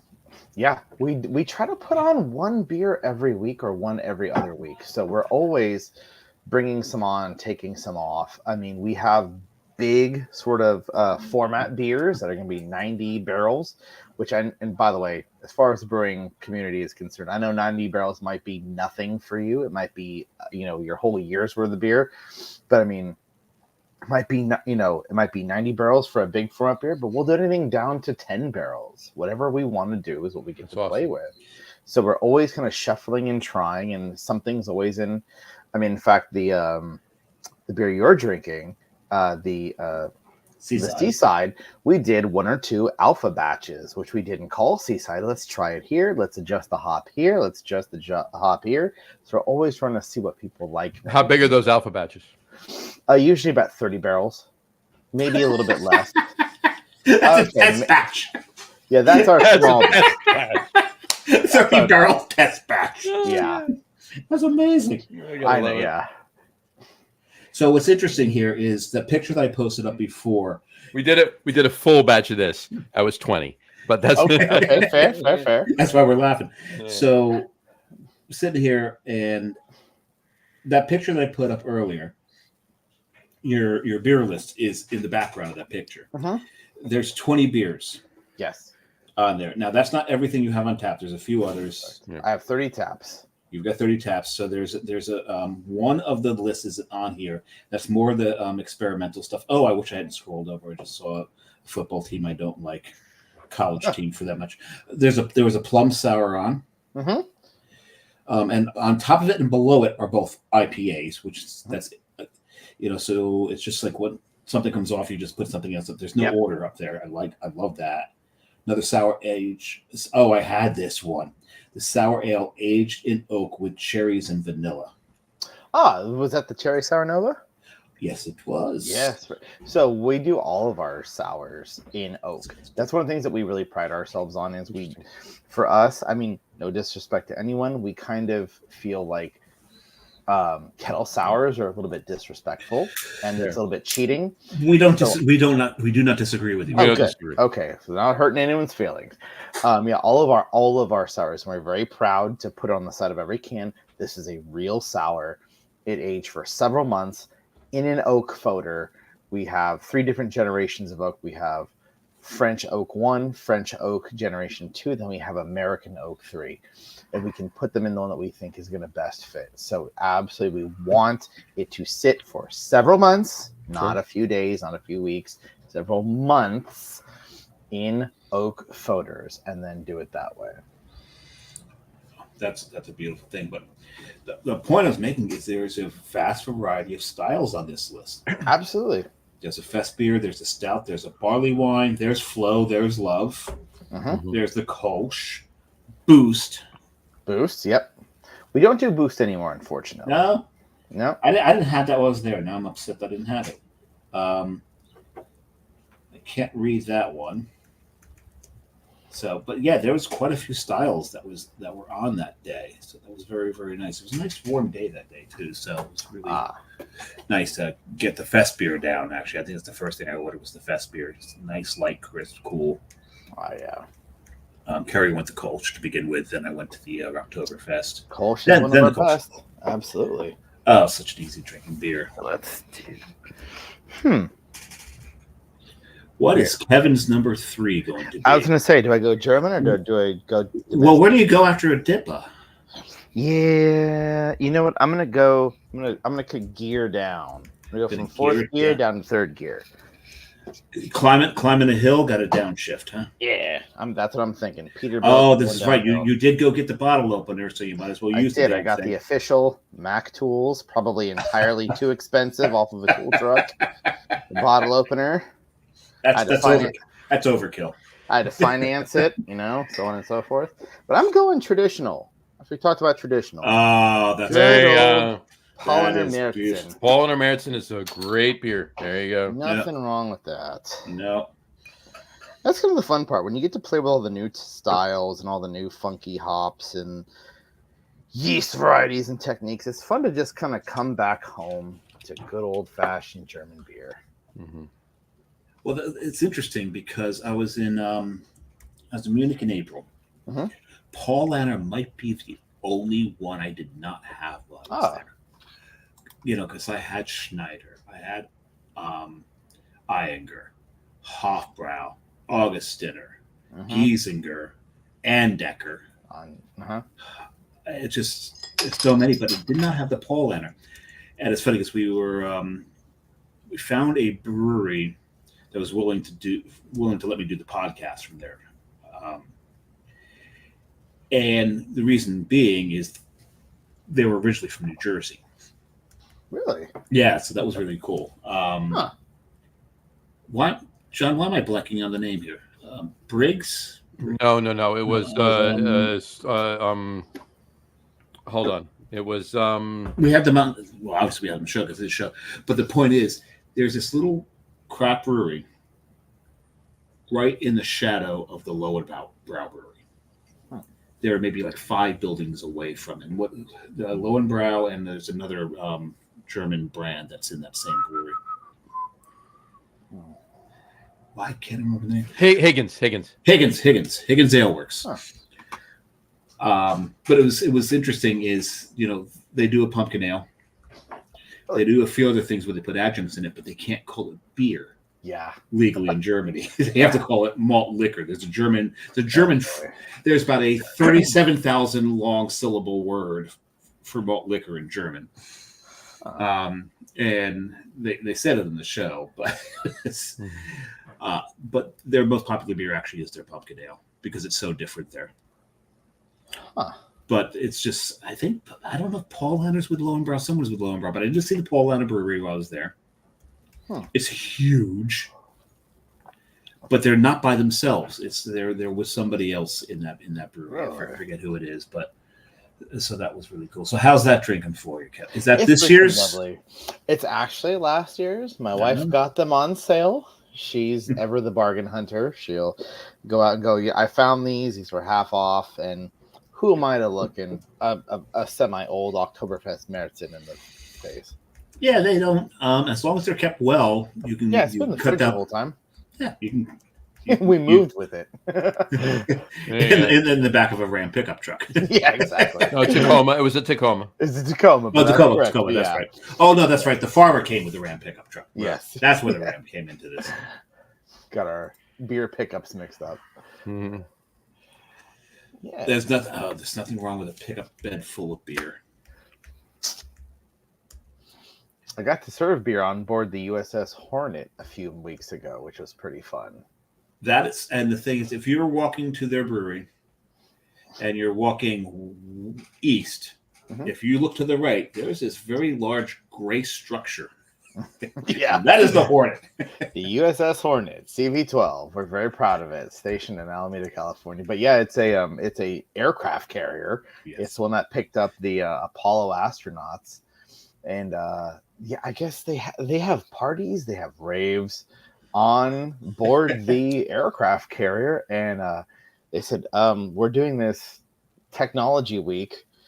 Would you mind coming to serve beer? So we served beer until about 2 a.m. It's quite a ride. Oh, that's so cool. It's the best. And then you get brought up on the crane. That's the fun part too. You get brought up on the crane. Yeah, that is so cool. Right. That guy stand here, and then the big crane, boom. See, we have which one of the brewers organizations has it on the battleship, John? Well, they're both. Everything's both they're one organization now. They're one organization now, but at the time there was only one. But yes, so the New Jersey Craft Brewers Association has a craft beer festival on the Battleship New Jersey. Ooh. Except for this past year, because the Battleship New Jersey was moved to the Philadelphia shipyard, went to dry dock to get it refurbished a little bit. It's back home now. Okay. It's back home now in Camden, New Jersey. We think it's probably taking more enemy fire being in Camden than it did in its whole service as the most decorated warship in the American fleet. That's amazing, actually. Oh, this thing is so cool. I've been on it a few times, but I've never been to the beer festival. John, you've been a couple times, right? Yes. Yep. Yeah, it's interesting. It's fun, actually. I find myself looking more around the ship than I do while I'm drinking the beer, of course. Of course. Yeah. I go, and I'm like, I'm less paying attention to what I'm drinking, or like I'll take the first sip and I'm like, oh, this is good, and then I start looking, Yeah. And I'm just drinking the rest of the beer, that kind of thing. There was one of the festivals, they had to pull John off the guns because he was trying to blow the Philadelphia Eagles Stadium away. You can see it from the deck of the New Jersey, and he He's trying to aim the guns. They had it locked down. I'm just imagining that in the swivel chair. Where is it? he put up a good fight. Well, and I will tell you, no disrespect. All right. But when it comes to the Eagles, while I dislike them, I can't say it. Well, yeah, I can say I dislike them, but it's not even a matter of that. Right. They are if they play one other team, I root for them. Yeah. And that other team would be Dallas. Because everyone hates Dallas. Right. So there you go. So the can that I just opened. I like the look you made. I'm not gonna lie. The face you pulled, I'm very excited about. Well, because I didn't do so well with the key, so I had to push the opening back in. So I got a little bit on my finger, and I looked at my finger. I'm like, oh my god, this is going to be phenomenal. I think I know what it is. 10th. Oh, what is that? Oh, 10th anniversary reserve. Yeah, you did it with. Oh god, I grabbed the wrong beer. I was like, wait, well, I was like that. Okay, well, it's open. I got to drink it now. This is Grist here House. We are. I just turned it around. This is Grist House 10th anniversary. It's the same colors, by the way, as the yeah, that's in there. The last one we opened. No. That's why I was like, wait, he opened another one of the sours. I mean, I'm glad you sent. Yeah, it's the same color as your. That's the Gold Rush. It's the Gold Rush. So, folks, what happened here is Samurai had this beer in the same area as the Almanac beers. And grabbed the wrong one. And grabbed it inadvertently. And what's interesting is, and John knows me well enough to know that my beer fridge is organized not just by brewery, but also region. See, Dave, you could have stopped after you said the word organized. And most people would be like, really? Yeah. I was like, so my emails are not organized. He's organizing his beer fridge. I feel like I'm really slacking out here, man. No. The top left corner is always Monmouth County beers. So the top shelf is always Monmouth County beers because the left is always Cane and Carton. The right is always Coastal Brew Works. Sometimes there's other New Jersey beers sandwiched in between them that may not be Monmouth County. Right. And then anything that's not there is down on the next shelf. And then it goes from East Coast to West Coast. And so with Grist House being in the middle coast, they were next to West Coast. And I just grabbed the wrong thing. I'm not mad at this because, God, I love this beer. Hopefully they still have some. I will be out there in about 6 weeks. 6 weeks. 7. 6. I love that someone's going to talk about a location in the United States, and you're going to open your fridge and say, can you point to it on this map, please? Well, here's the thing. I should have friggin' known better because Almanac's been around more than 10 years. Yeah. Well, I should have known that. 14 to be exact. Yeah. So. There you have it. But I'm not mad at this because it's a damn good beer. There you go. Yeah. So where I was going to bring up before. You're gonna bring that. That long ago. Yeah. I gave you an hour ago. I gave you the chance at the time. But I remembered we had to talk about the other things. So. What is this scuttlebutt, if you will, around San Francisco and the Bay Area about Anchor? I'm really glad you asked. I've been saving this up for the last 3 months since we started talking about this. So I'm very lucky enough to work with 2 of their previous employees. One who is actually one of the people who got let go from Anchor. Mm-hmm. We talked about that. We talked about that last year when you were on the show too, because he came over then, right? Yeah. Well, that was one. Now I got another one. Okay. So so I got 2 now. So it's a little bit. It's good and it's a little bit fearful. So I don't know how much you guys looked into this yogurt guy. I know a little bit about him.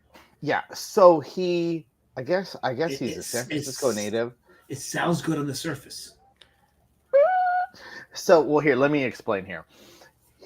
When they said Anchor is going out of business, he says, "What's Anchor?" But wait, whoa, whoa, whoa, whoa, whoa, whoa, whoa, wait. What do you mean, what's Anchor? He's like, yeah, what is it? It's a brewery. And they make beer there? Correct. So he buys it. And the first thing everyone's worried about is, you don't know what it is. Why are you buying it? So there is some fear there. What are you doing? Why are you buying this? You have no idea what it is. You have no idea what Steam is. You don't know what Steam means to this city. You don't know what Steam means as far as a style to the beer community. Why are you involved with this? There is that level of paranoia, you might say. Right. But one of my very good friends and one of my brewers is friends with one of the people who met with, I'm just going to call him Mr. Yogurt, who had said while he understands he doesn't know what it is, he's fully committed with all of his gazillions of dollars. We need to modernize this brewery. We need to get sales up and moving. He's got a good vision for where it needs to be. And they are very positive about that. Now, one thing that is a little bit strings attached with Anchor Breweries, Anchor was a union shop. I don't know if you guys were aware of that.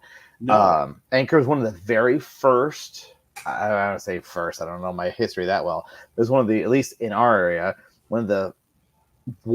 actually the only brewery that was associated with a union. In fact, it was the warehouse workers union who was slowly dying, so we should pick up brewers, and they were the first ones to get attached to that. So we're going to be a union shop. And Mr. Yogurt has said, I will welcome the union back. Oh, which we were not expecting. True, even I was not. I was like, I was not expecting that in the least. Hamde Ulakaya. Yeah, is the gentleman's name. Okay, I was not expecting that. Times. Yeah, I can't, and I'm not going to. This is why I've we're already calling had him Mr. 3 beers. I can do it. I can do it. This is why we're calling him Mr. Yogurt. No, I can do it. Yeah, that fast 5 times. That was Thank you. Thank you. I really wish I had that app up so I could do the cheer for you. But I remember to keep that posted up at all times. At all times, yeah. But he's ready to welcome the union back. And a lot of the brewers said, we kind of thought like, remember Sapporo owned Anchor previous to their shutdown. Right. Which a lot of them do blame Sapporo for its downfall.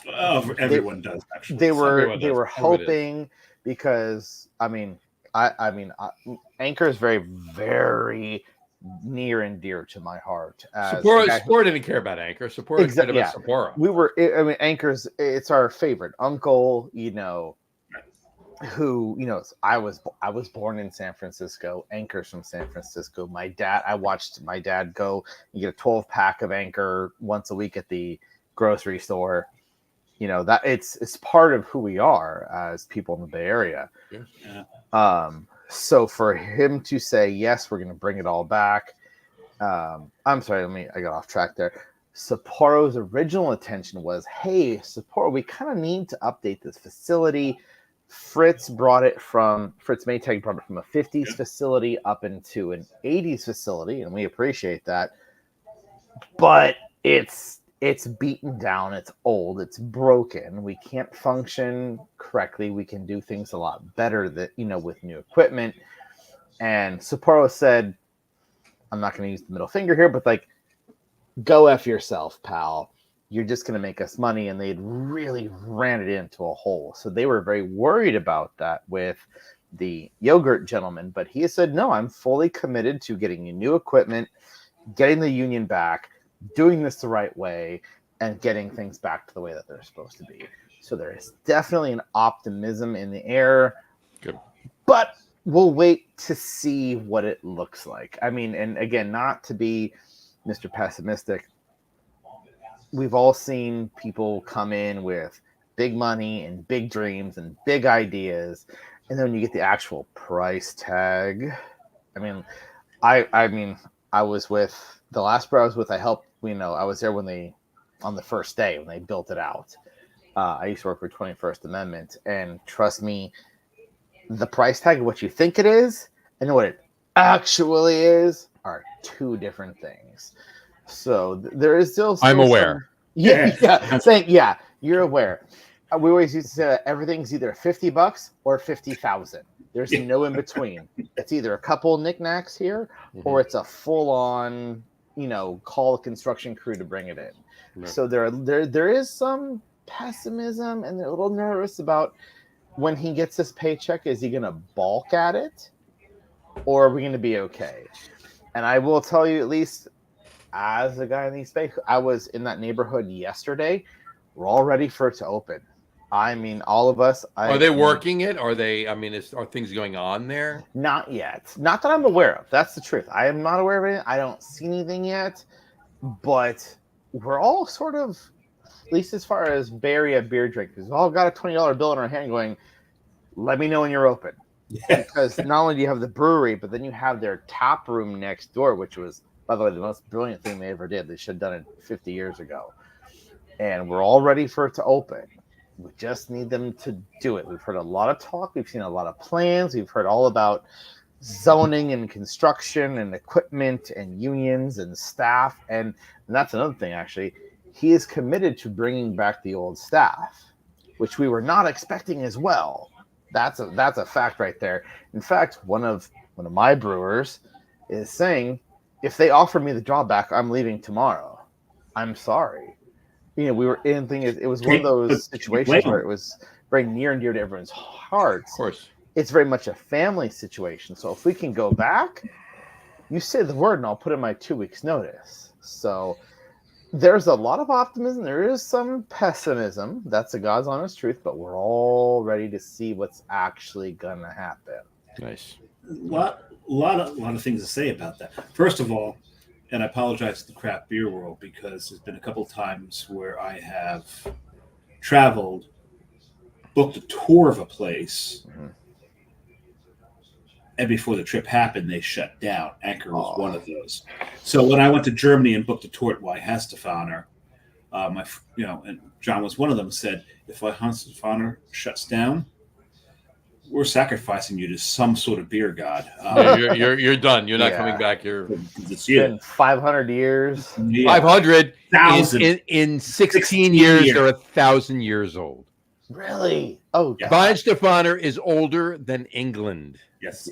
Well, it's a lot better than England. Yes. But the other Sorry, English people. To Mr. Ulikaya, I read a bunch about him when this all happened because I know it's so integral to the Bay Area. It's part of the beer culture there. Oh, yeah. So much so. But it is part of the craft beer culture. Yeah. They're one of the OGs. It is. Sam Adams, Sierra, and them. Anchor. Those are the three. Yeah, those are the three. That's it. So as important as it is to the Bay Area, it's also important to the rest of the craft beer world. So we've all been watching this. Anybody who's really the craft beer all blame themselves for forgetting about Anchor and allowing this to happen. True. We stopped. Other than the Christmas beer, we kind of stopped buying Anchor Steam. Oh, well, there was a great thing that they when they were under support, like the last couple of months before the sort of death knell, was they sent out a letter. If you remember it, they basically said, "Anchor is the friend you love and miss, but never visit." Yeah, but I had planned to visit. And I definitely wanted to. Yeah, things happened. I mean, and I'll be honest, a lot of us, especially as beer dorks, we go into a place, we go, I don't know about this one, that one's a little weird, but you can always count on an Anchor. You can always count on an Anchor. But you look at it and go, oh, but I've had that. I've had. Well, and here's my plight, and I say this all the time. It's two things, right? There's two things that are the problem. And I'm guilty, or at least I was. I'm not anymore. I'm making myself not be, right? But there's two things that are the problem. A, This is a what have you done for me lately industry. Yep. Yeah. Absolutely. Oh, you brewed that already. I had that last year. I don't I need had that 40 again. pints of that last year. Well, no. A lot of people say I had one pint of that last year. Yeah. I don't need it Yeah. again. Okay. For those of us who are getting our numbers up on Untapped. Right. Yes. That is the second problem. Yeah. While I love Untapped, Untapped sucks for this particular problem. Yeah. Because people want to check into something that they haven't had. Had yet. And If they're in a shop buying something that they want to go home and check into, they're not going to buy something that they've had already. And if they're in a bar, they're certainly not going to. There's obviously, unless there's 2 taps in a bar, and they've had both of them and they want a beer, obviously that's a different story. But if there's multiple taps and there's 6 beers that they've had and 2 beers that they haven't, they're having those 2 beers that they haven't had. So Absolutely. those are the 2 friggin' problems right and we're now. all guilty of it. I'm guilty, and it took this anchor thing to make me stop and consciously force myself to stop thinking that way. I mean, well, as craft beer drinkers, as in my opinion, we're all loyal. We're not loyal to a beer. We're not loyal to a brewery. We're not loyal to a style. We are loyal to the genre. Mm-hmm. Yes. We are loyal to Absolutely. I'm not going to say religion of craft beer. You could say religion. Oh, you absolutely. So when you come out with a new one, and when you come, I want to be there for everybody. I want to try all the new things. But that means, yes, when I'm on to the first new thing, you were 3 months ago, dude. You're old history now. If Anchor comes back as it was, Mhm. then it's going to be a good thing for us craft beer nerds because this was a lesson. Oh yeah, This was a lesson for us. gotta support your boys. And when it happened, we put a challenge out on the show. Once a week, at least once a week, go back to one of those beers that you love. We're not saying go to the liquor store and buy a case of the beer. Yeah, Just have one. Yeah, do it. Just have And one. if everyone does it, that beer's supported. That brewery's going to survive. Just have one. But I want to speak about Mr. Ulakaya. Because Anchor is so important to the United States craft beer movement. I looked into this when it came through that, wait a second, Chobani is buying them. Yeah. Why is a yogurt company buying them? I said, no, it's not a yogurt company. It's Mr. Ulakaya is buying them. And I looked into his purchase of Chobani and what happened there. One, he didn't know the first thing about yogurt. really. So your concerns about him not knowing about beer, don't worry about it. Secondly, and you're seeing this already, he made sure everybody kept their jobs. He said his concept of a company is it is not the product comes from the love of the employees. Yes. It's the people that do the work that are important. That's why he is so keen to bring as many people back as possible, because he knows the heart and soul of this product are the people that make it. And I watched an interview with him, and you can see the sincerity. And when I learned more and more about this guy, the more optimistic I got that Anchor's coming back. Anchor's coming back as Anchor. Yeah. It's not coming back as a pale version of itself. It's not coming back as something to make a 100 millionaire into a billionaire. That's not what this guy is about. And he's also, with Chobani, he knew he was prepared for the first 5 years to lose money. Once I learned more and more about this yogurt magnate, like this guy can be a craft beer magnate. This is like the second coming of Fritz. Yeah. I'm very optimistic about what this guy is going to bring to the brewery, because the thing is, he doesn't look at it that way. He doesn't look like he's bringing anything to the brewery.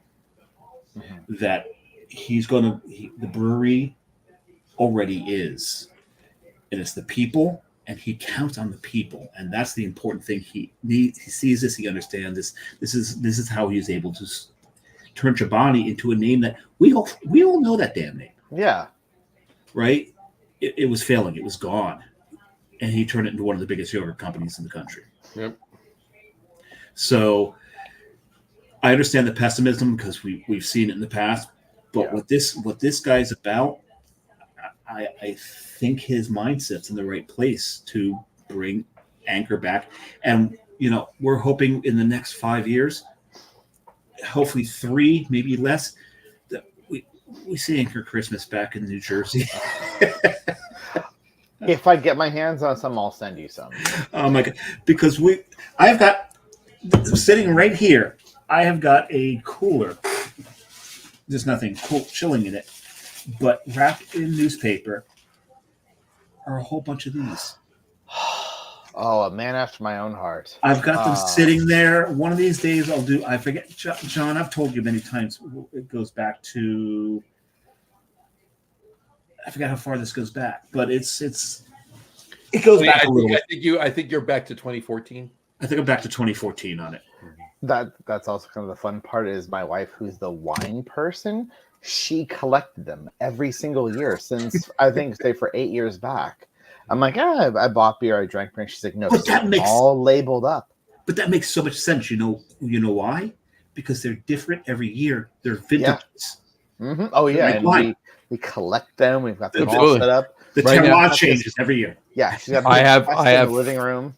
I have 5 bottles left.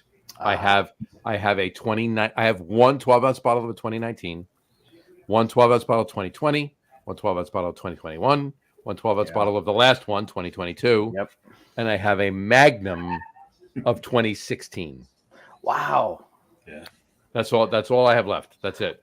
I'm in this. And I didn't have last year when there wasn't any. I didn't have, like, the last time I had an Anchor Christmas was our Christmas in July show, a week before Anchor closed, and I had one 2021 left, and I had that. So I haven't had one since then because I only have these 3 left.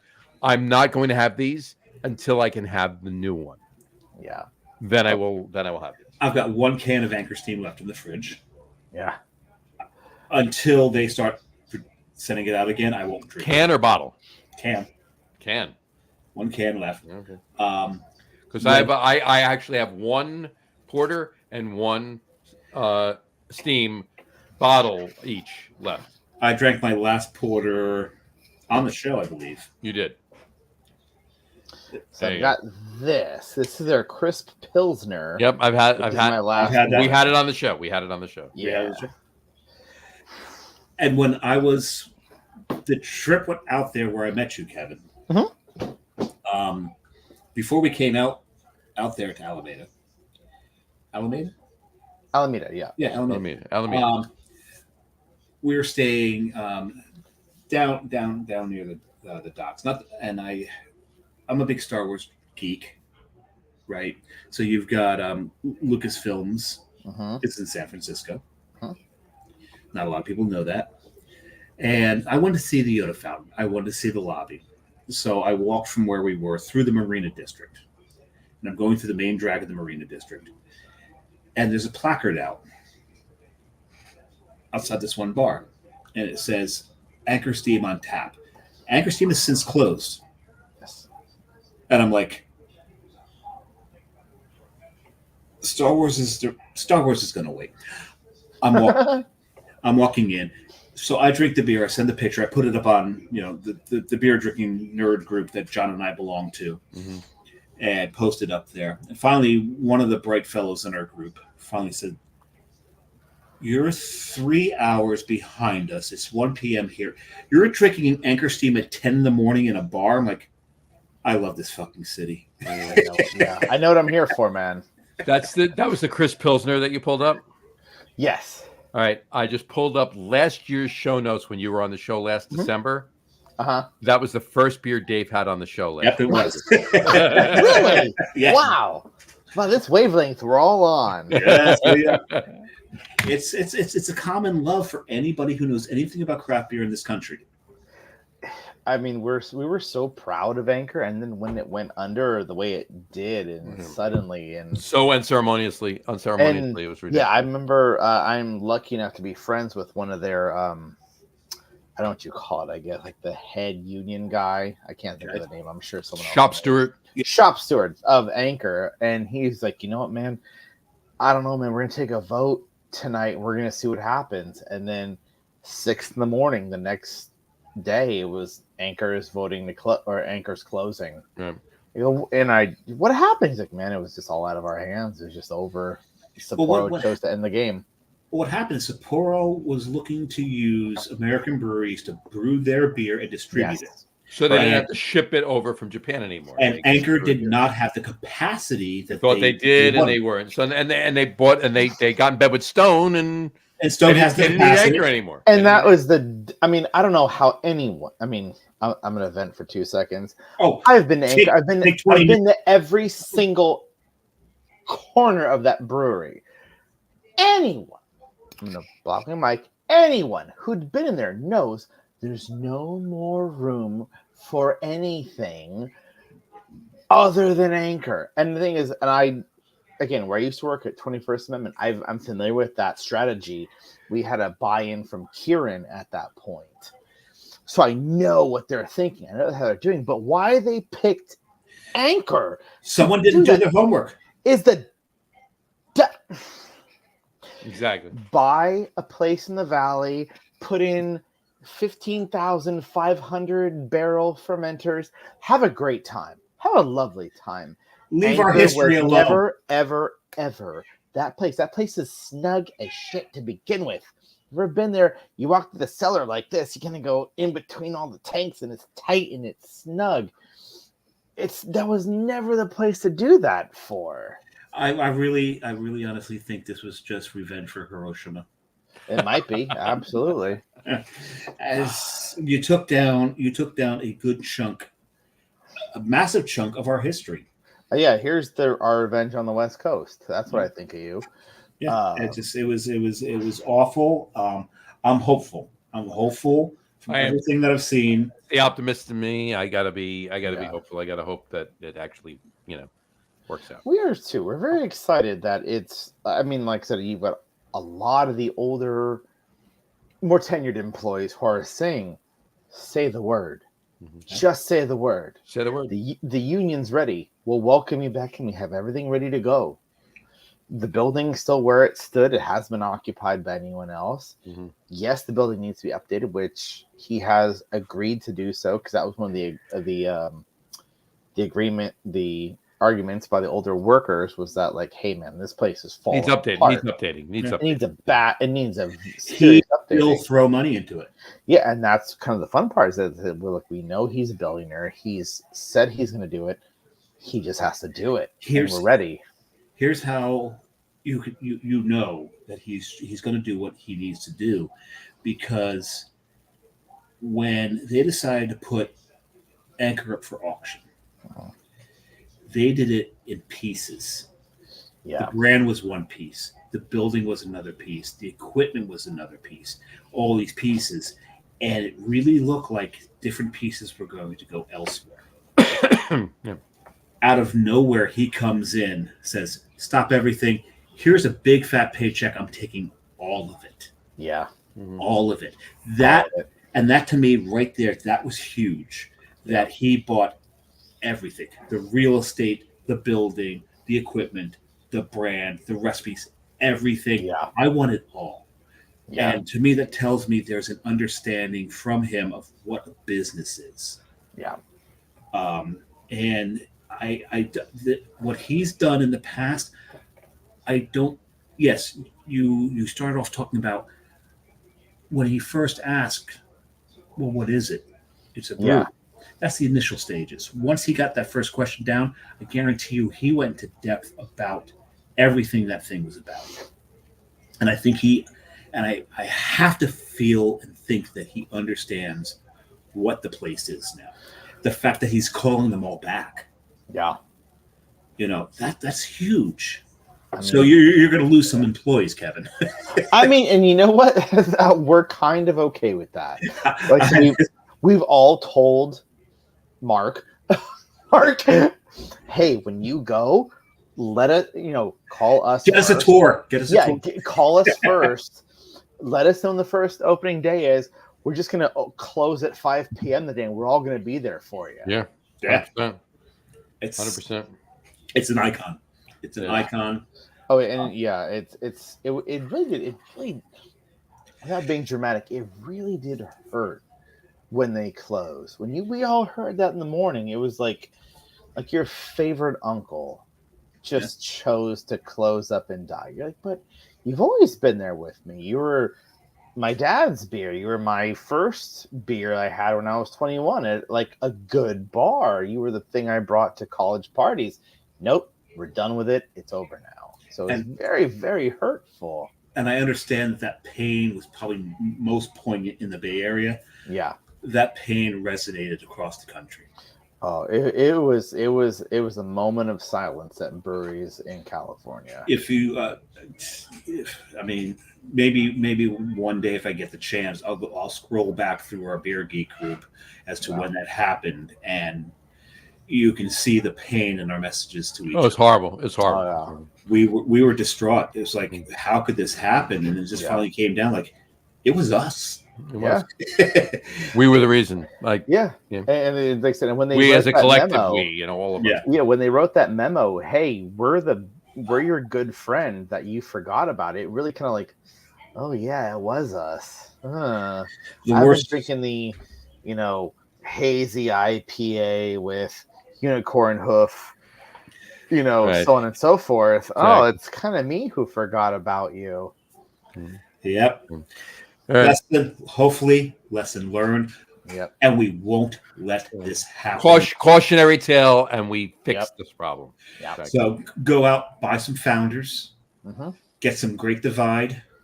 Sierra Nevada. I don't think they're in danger, but no, Sierra. Jesus Christ! If you've not been to the Sierra Nevada location in Asheville, they're doing okay. I've been. We've both been. We've both been. We've both been. They're good. But that being said, don't forget perpetuate it. Don't forget about it. Yeah. All right. Yeah. Because otherwise, Hop Disney World goes away. Right. Yes. Exactly. Oh, Kevin. Yeah. Give me 2 seconds here, fellas. Got to make room for more beers. Be right back. When you come back, I'll probably follow you so you can fill the dead air that I leave. There you go. But him being said that when he gets back, we'll do our, unless you have to run right out, let's do our top threes, because we are at 2 hours and 2 minutes at this point. So yes, I can hear the debate going on in the background. I don't even care. I don't care either. We've said it many times before. We don't do religion or politics on the show. Nope. Unless it's the religion of beer or the politics that hurt beer or support beer.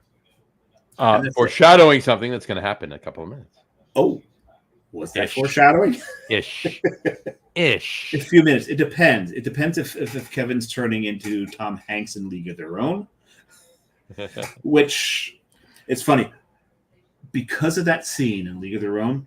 I've actually and I can't be the only person who's done this that has timed their beer piss.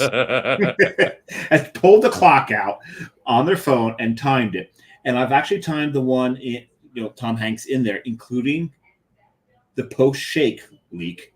Right. There's one longer than Tom Hanks in League of Their Own. What's that one? Ogre in Revenge of the Nerds 3. Oh God, yes. I forgot about that one. I think I've destroyed Ogre before. There's been times where it's like, when is this going to stop? Where I'm like, my hands on the wall beyond the back of the toilet because I'm going to fall down if this continues any longer because my knees are weak. Exactly. Oh, it's bad. I feel one of those coming on, actually. Do you have time to do the top threes, or are you going to leave while Kevy does his? No, because it might last longer than he does his. So I think I can hold. Oh, well, are you just going to do what you normally do and leave when I do mine? Probably, more than likely. So I'm going to roll over here. You can probably still hear me. It's probably a little muted. No, I can hear you fine. Oh, okay. As can everybody else. So I've got this. Where is the? Oh, there it is. I'm just preparing for the end of this show. Because I didn't do that.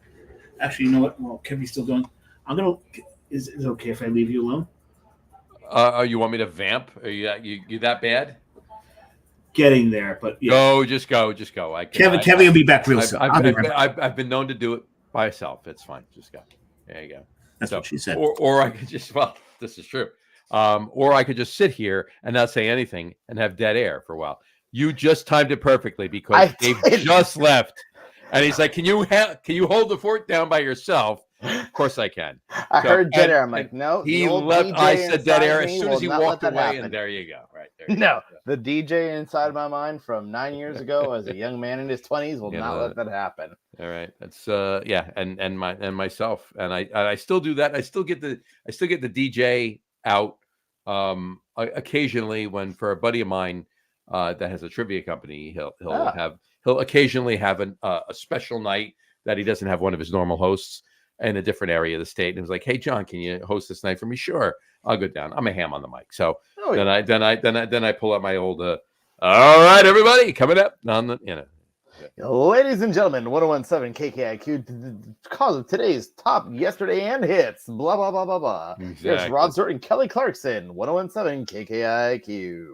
Yeah. Oh, yeah. But you got that. I mean, it's that prototypical perfect DJ voice. That's what you got, and it works. So It comes in handy. it absolutely does. It absolutely does. And he's back. He was wrong. That was weak. That was lame. That was not ogre. And you're muted. You're muted. We can't hear you. We can't hear you. There you go. I can't hear you either. That was weak. That was no. I didn't know. I didn't.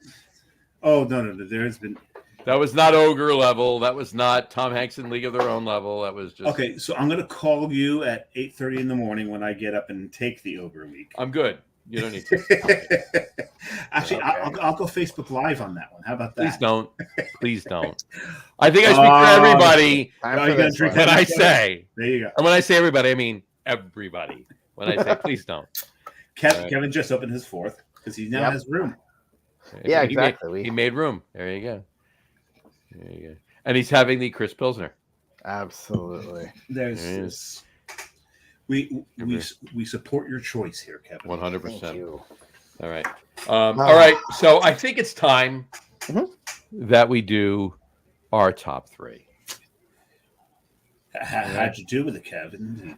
I'm ready. I've got a bit planned and everything. Awesome. So do I. So let's do it. All right. And here now is the acting portion of the exactly.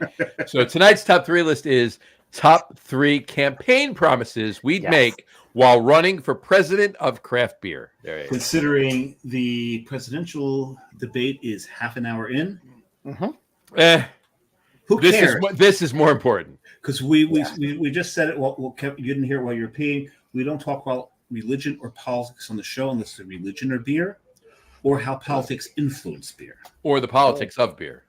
So, but top three campaign promises we'd make while running for president of craft beer. Kevin, start us out. My first, my fellow Americans, we're in a time of desperation here in this American economy. The first promise I want to make to you is, of course, the promise of freshness. Of course, like all of us, we're facing tough times in this horrible economic activity brought forth by my predecessor. Sorry. I love that. Sorry, you gotta play it that way. You got to. You always blame the other person. Yeah. God, of course. Times have gotten tough, and the first thing that happens when times get tough, the first corner we cut is freshness.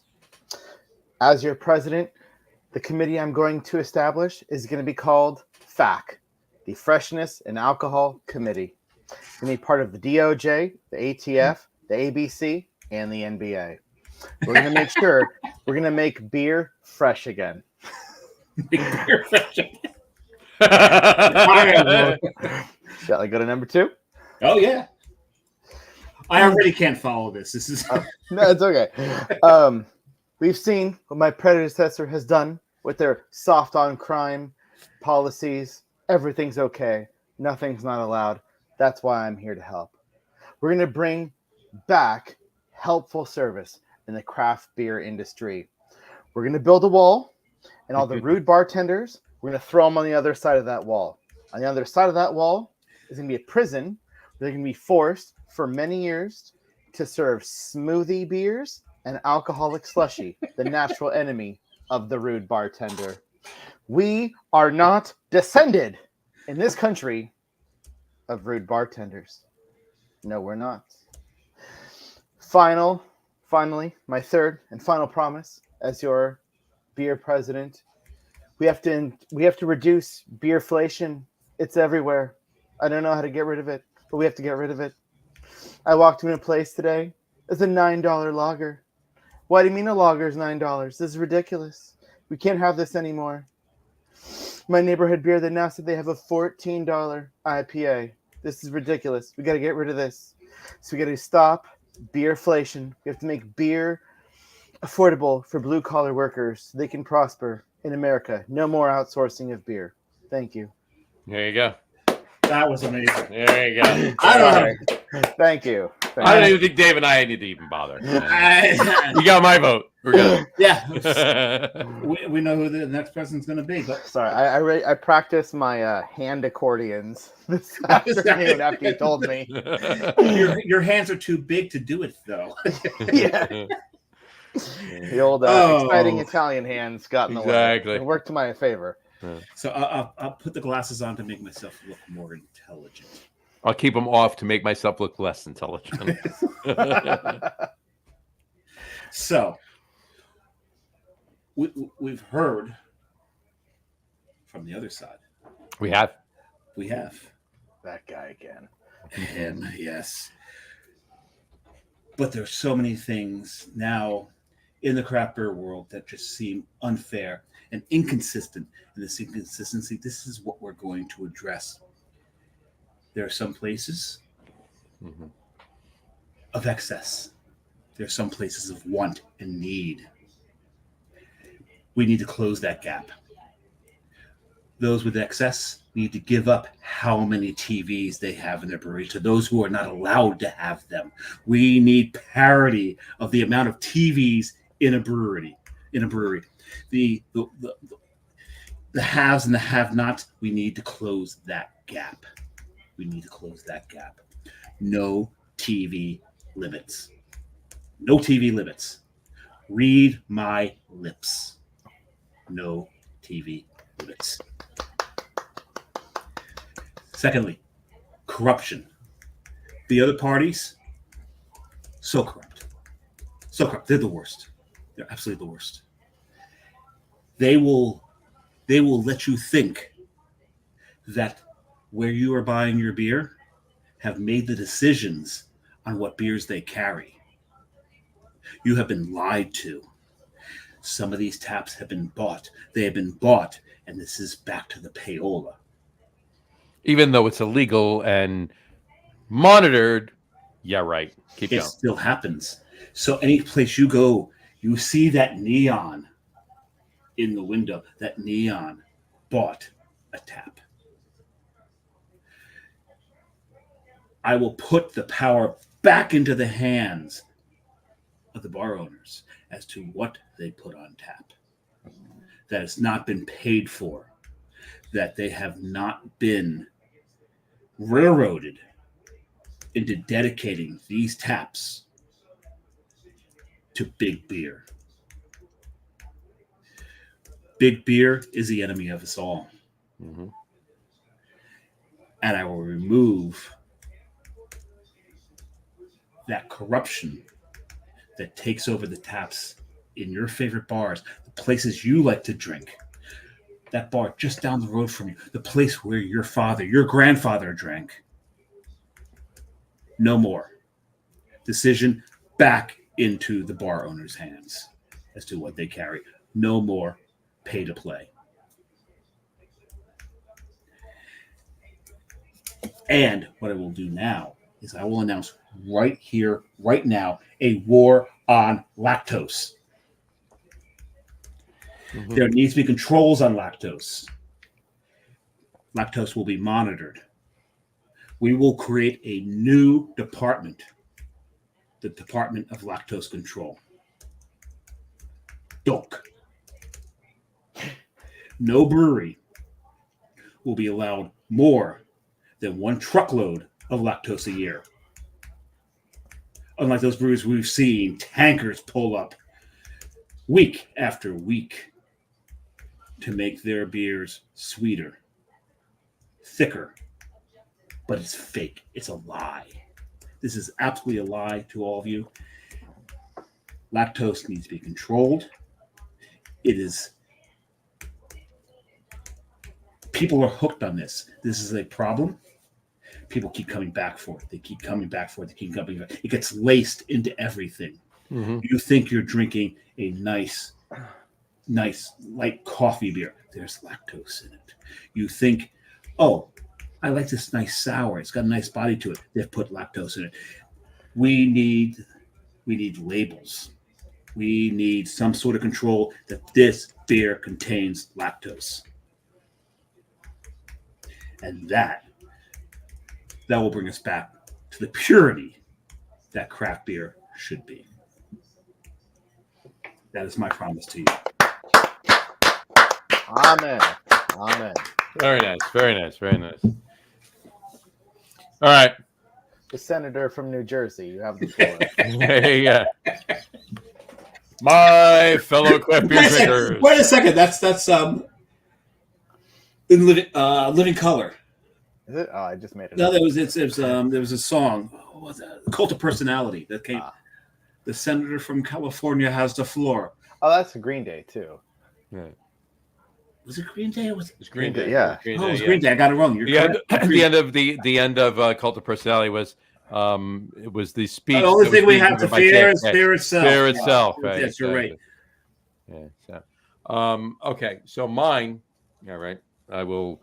My fellow craft beer drinkers. All right. Ich bin ein Berliner Weiss. Ich bin ein Berliner. Well played. I speak sour German beer. That's what you're saying, right? Well, everyone. The best part about it is everyone made fun of him, like, "Oh, he just said he's a donut." Yeah, because a Berliner is a style of donut. But no, he was saying he was proper. The Germans knew what he was saying. Right. His enemies then propagated the myth, which is what political debate's all about. Yeah. So anyway, so my fellow beer drinkers, I will make sure, all right, as all of my contemporaries have failed to do you over the last many years. You said, all right, failed to do for you. How's that? Oh, Mallory gets around. Mallory gets around. There you go.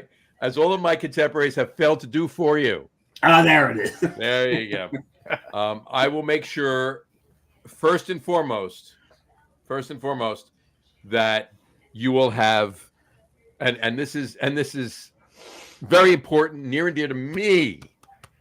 So I hope it's near and dear to you because it's the only way I'm going to get elected, right? Is that I will make sure that you have more than one, several even, 14+% maple bourbon barrel aged barley wines throughout the year, folks. I will vote for that. I will vote for that. Not just in December. Throughout the year. You will have availability of these delicious beers throughout the year. Because while they are amazing to drink in the winter, they are also amazing with cigars, and you're not going to sit outside in the middle of winter and have a cigar. So you need them in the summer too. Unless you have a fire pit, even then, you might only get a half a cigar in because it might be too cold. So throughout the year, folks, throughout the year. Actually, Kev's in San Francisco, so sometimes the summer is the cold. Well, I'm speaking as a senator from New Jersey, right? So there you go. Well, there's that. Which comedians? Was it Mark Twain who said the coldest winter that he ever experienced was summer in San Francisco? Summer in San Francisco. It's printed everywhere. Everywhere. It's printed everywhere. So that's why the barley wines are especially important to Kevin's constituents. In Frisco, Absolutely. absolutely, 100%. My constituents need a higher alcohol. You do, presentation. and it's important, and people forget it. You All can't have a Pilsner with all this clam chowder. right. All right. I gotta stop the accent. This is my second accent of the show. I feel we like don't four have beers the is enough. impersonations that Kevin does. That's awesome. I did the That's Trump awesome. thing. I did the My Fellow Americans. Now I'm doing Mark Twain. This is off. The only thing I was able to do was the Elder Bush. Well, my fellow Americans. Yeah. All right, so I got, bring out the Nixon. Oh, you're gonna go Nixon. Bring out the Nixon. Anyway, Shake the jowls. Yeah. There you go. All right. So, well, I'm from New Jersey. So is he. Later on in life, anyway. But Yeah.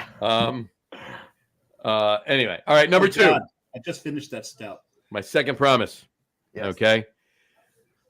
I'm going to help us all bring back the love of malt. Ooh. Oh yes, I'm for that. Bring back the love of malt. Old ales will not be few and far between, folks. They'll be readily available throughout every week, every day, every month of the year, as well as every other style. Bring back the love of malt. That's my number 2. Okay. And number 1, and I think we can all get on board with this. Okay, you will have a bigger variety of beer on a brewery tap list to choose from, not just 12 IPAs and 2 other styles, folks. That will never, ever happen on my watch. I think that can go across the aisle. Standing ovation. Standing ovation across the aisle. There you go. There we go. All right. So those are mine. I don't know that we've had more fun in the top 3s than this one. When you explained this to me, I was like, oh shit, some accents are gonna come out. I had a Bill Clinton thing going on. I had a Trump thing going. I did not have. I did not. No. I did not have a sour ale with that woman. Well, I wanted to do my faux Boston JFK. Oh yeah, I did not have. Then I'm like, I'm gonna be offensive to all my people. I did not have. Yeah. My favorite thing with Bubba. And it was absolute genius. And he proved himself to be one of the smartest people in the world when he did this, is when they were trying to impeach him. And they asked him a question, and his reply was, can you define the word is? And you could see them all go, What? What? What? And I watched that because I knew what he was getting at. I'm like, this man's a goddamn genius. They're all out of their league here. This is okay. His morals may be in question. I won't stick up him for that, but he's the smartest person in the room right now. Yeah. Holy crap! Did you now? But you did hear right, and it was a couple of years later, right? But Monica Lewinsky, actually, the same cleaners she brought a dress into the cleaners, and the owner of the cleaners actually he'd gotten a little older at that point, right? She brought it in. She needed it done by Saturday. And she's like, can I have this dress done by Saturday? I need the stain removed. And he said, come again? And she said, no, it's mayonnaise this time, she said. And there's also cigar burns. Yeah. a friend of mine actually. He was screwing around with Photoshop. This is obviously like 98, 99, whatever. He's screwing around with Photoshop, and he designed a new cover of Cigar Aficionado magazine. Oh no! All right, no. And he had a picture of Monica Lewinsky on it, and one of the headlines on it was, "Bill and Monica talk about marinating your fine Cuban cigars." Oh, That's I don't want a cigar. Oh. Oof. Okay. All right. On that note, folks. Is that how we end the show? Talk about a sour ale. Thank you. Good night, everybody. I can back this up. Thank you. That gives a whole new meaning to the term kettle sour now, doesn't it? Ladies and gentlemen, I've tried my best here tonight. I gotta love it. All right. Yeah. 2 things before we go. Number 1, what's 2025 look like for Almanac?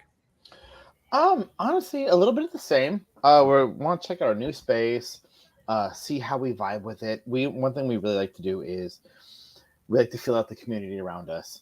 Our new spot, our existing spot in Alameda, if you guys haven't been there a little while, we actually astroturfed the entire thing outside. Really? We Oh, have great. not one. So you mean Aaron Rodgers should probably not visit there because his seats will be Not there. for him. Yeah, Not for him. no. Yeah, he's not good with that kind of thing. But we've astroturfed the entire thing. We actually have not one but 2 sandboxes for kids to play in. I remember you had the one. Now I have 2. Now we have 2. 2. We have 2 now. You got 2 places to bury the body. I love it. Yeah, absolutely. That's why I got. Yeah, that's why I'm still the maintenance guy. You got to dig it hole. But we love being sort of now our Alameda spot, especially. We make a point to being family inclusive. We want mom to come. We want dad to come. We want the kids to come. We want grandma and grandpa to come. We have wine for them. We have soft drinks for all the kids. We actually have slushies just for kids, non-alcoholic slushies. Want everybody to come. Everyone's available. You'll make the parents happier if the slushies were alcoholic. I have those too. So Don't you worry about that. Oh, no. To give to the kids so they sleep. There's a few laws in the way of that. Oh, I forgot about that old. Yeah, maybe that'll be the 4th thing we promise as. Yeah, maybe bring down the drinking age. No drinking age. Yeah. But being inclusive to the family, bringing everyone all together, and bringing that environment to our new spot in Oakland. Everybody's invited. Of course, craft beer itself, alcohol is an adult activity. We want everyone to come over. We want you to bring your kids. Puppers? Huh? About puppers. There was a lot of puppers in Alameda when I was there. I'll have a puppers. Oh yeah, of course. All the puppers are invited. We actually have a dog water station at our new place. Love that. Yeah, we have the adult water station, and then below we have bowls you can just fill with water. Have a great time, guys. We have milk bones behind the bar, little milk bone stations. There you go. Yeah, we're ready to go. You're hitting all the notes. We want to make, and that's also one of the reasons, without being again boring, one of the reasons they invited us to this new spot in Oakland is we're here for everybody. We're not just one of those sour guy, rude. What do you want? Take a beer and get out of here. The adults only. We want everyone to come. We want to have you there. We want to have your high school reunion here. We want to have your kid's birthday party there. We want to have all of it there. Why not? Why the hell not? Absolutely. Yeah. There you go. All right. And that's awesome. So question number 1. What's number 2, John? Number 2, how happy were you? We probably should have done these in the opposite order, but how as far as living where you do, how happy were you with the outcome of last night's Monday Night Football game? Oh, thrilled to pieces. Don't get me wrong. Yeah, no. Yeah. I the mean, person that John lives with, not as thrilled. She was not. Oh yeah. Well. Someone's got to win. Someone's got to lose. Now I'm gonna show this really quick. So last October, the person I'm my better half, if you will. She ran much better half. She ran the Giants 5K at MetLife. Oh. And it finished on the field in MetLife Stadium. So we're on the field and we're walking around, and I found the exact spot where last year happened. And it just so happens that, ironically, there's a crutch there. I don't know why. That is the exact spot that last year's Aaron Rodgers. Right, last year. Well, yeah. All right. Brother, did you love his stunned look on the ground of going, what's happening? But I digress. What that they played, they need to change their things up. Maybe the defense wasn't as good as they thought, Jets wise. But hey, kudos to San Francisco. Hey, you know what? In the beginning, and I will tell you this: in the beginning, I was a Super Bowl wise, I was a Chiefs fan. So hypothetically speaking, Super Bowl in February of 2020. When the Chiefs played the 49ers. I was rooting for the Chiefs. I will admit it. I was rooting for the Chiefs. All right. The Chiefs have become the Patriots. Yeah. Okay. Oh yeah. So the Super Bowl this year, I was rooting for the Patriots. I was rooting for the 49ers. Absolutely. I was rooting for the 49ers. And the thing is, all the Jets. And I don't hate Patrick Mahomes. All right, especially can since you? his father was How a Met. Yeah. It's hard. Um, It's hard to hate him. I don't hate absolutely. Patrick Mahomes. I don't hate Travis Kelce. I don't hate Andy Reid. Yeah. Individually, I don't hate. I have no disrespect or ill will for anybody on the Chiefs. I'm just over the Chiefs. Yeah. Right. You've had your time in the sun. Right. I've heard all about your girlfriend and her songs. Right. Thank you very Right. much. Ready to go. And one day she'll write a song about you. Yeah. We're just waiting for that. Yeah, I know. As soon as you miss that catch, it's gonna be a song about No, I say that in jest because you look at the two of them; they're so adorable together. I honestly think this one is going to work. I think this is actually going to work. I think this is finally it. But the thing is, doesn't, we'll hear especially about the since she grew up in Pennsylvania. There'll be a whole new album. Especially since she grew up in Pennsylvania, and her favorite team growing up was the Eagles, and her brother-in-law was an Eagle. So there you go. Now he's in the booth, and he's fantastic in the booth. Yeah. Like Tom Brady the other day, not so much. No, not so much. Yeah, not everyone's for the booth. Not everyone's for the booth. Not That's a everyone's radio for the guy. booth. Not everyone's for the booth. Give him time. It was his first game. Give him time. But all the True. Jets fans were True. so excited going to that game, knowing that McCaffrey was done for the season. You guys, McCaffrey's fantastic. You can win without him. Oh, I mean, you can shoot our guys as we've seen, and they'll still be great. Yeah, Really. yeah. We've Is seen McCaffrey times. done for the season? Yeah. Can he even play?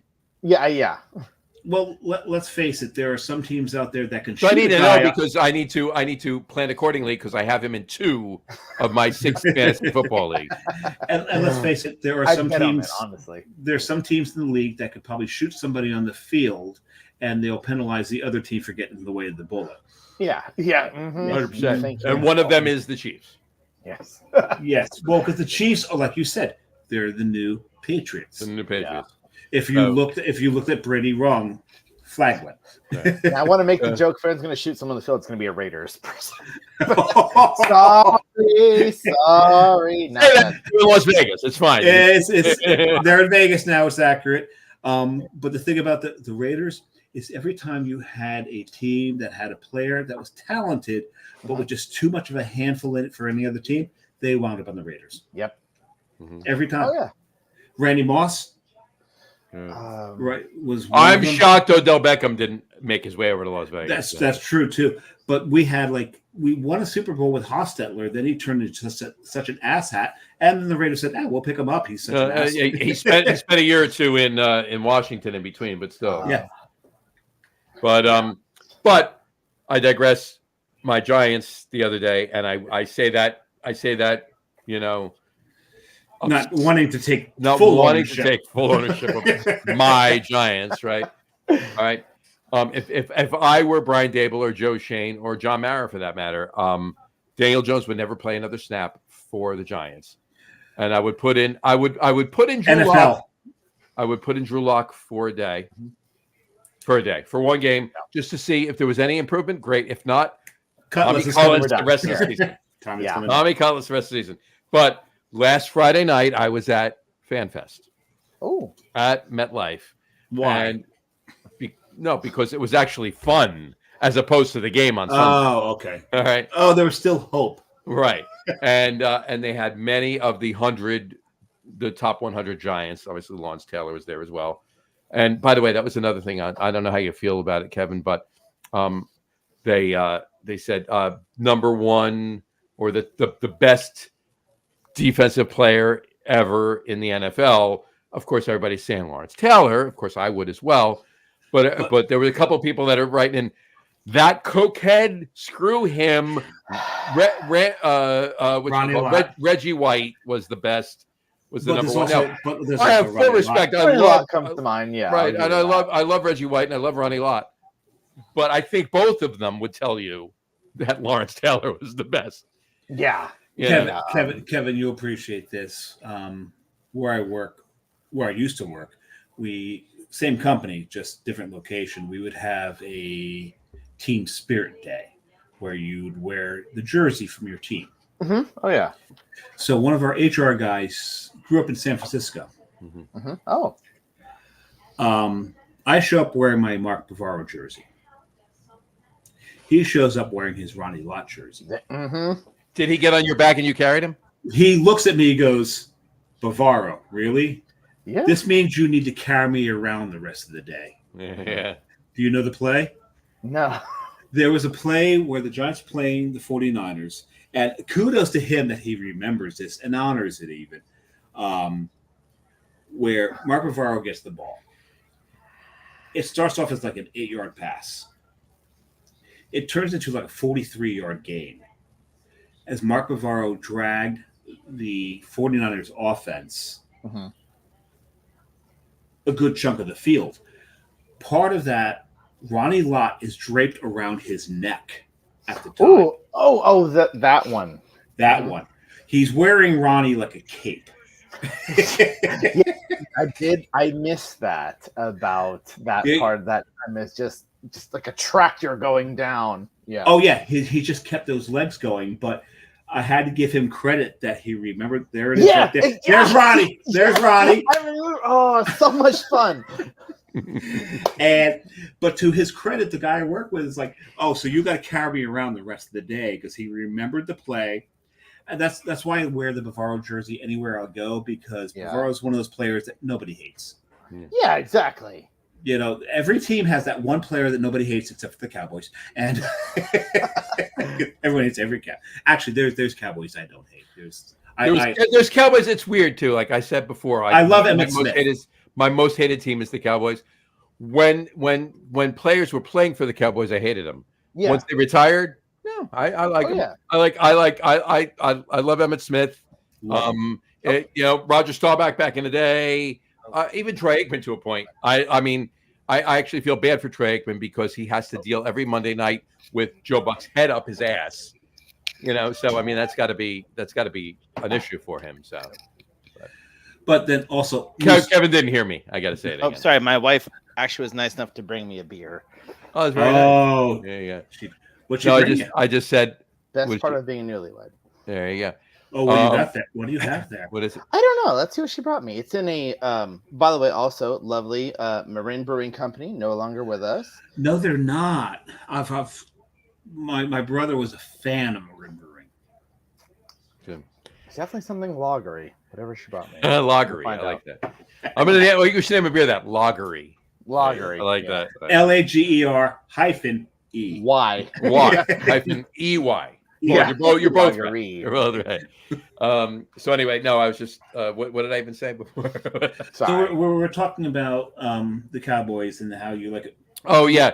What I said was even the Cowboys, as much as I'm not a fan of the Cowboys by any means, once players stop playing for the Cowboys, I actually do appreciate them. Emmitt Smith, Roger Staubach. I mean, even right now, I like Troy Aikman, and I almost feel bad for him because he has to deal every Monday night with Joe Buck's head up his ass.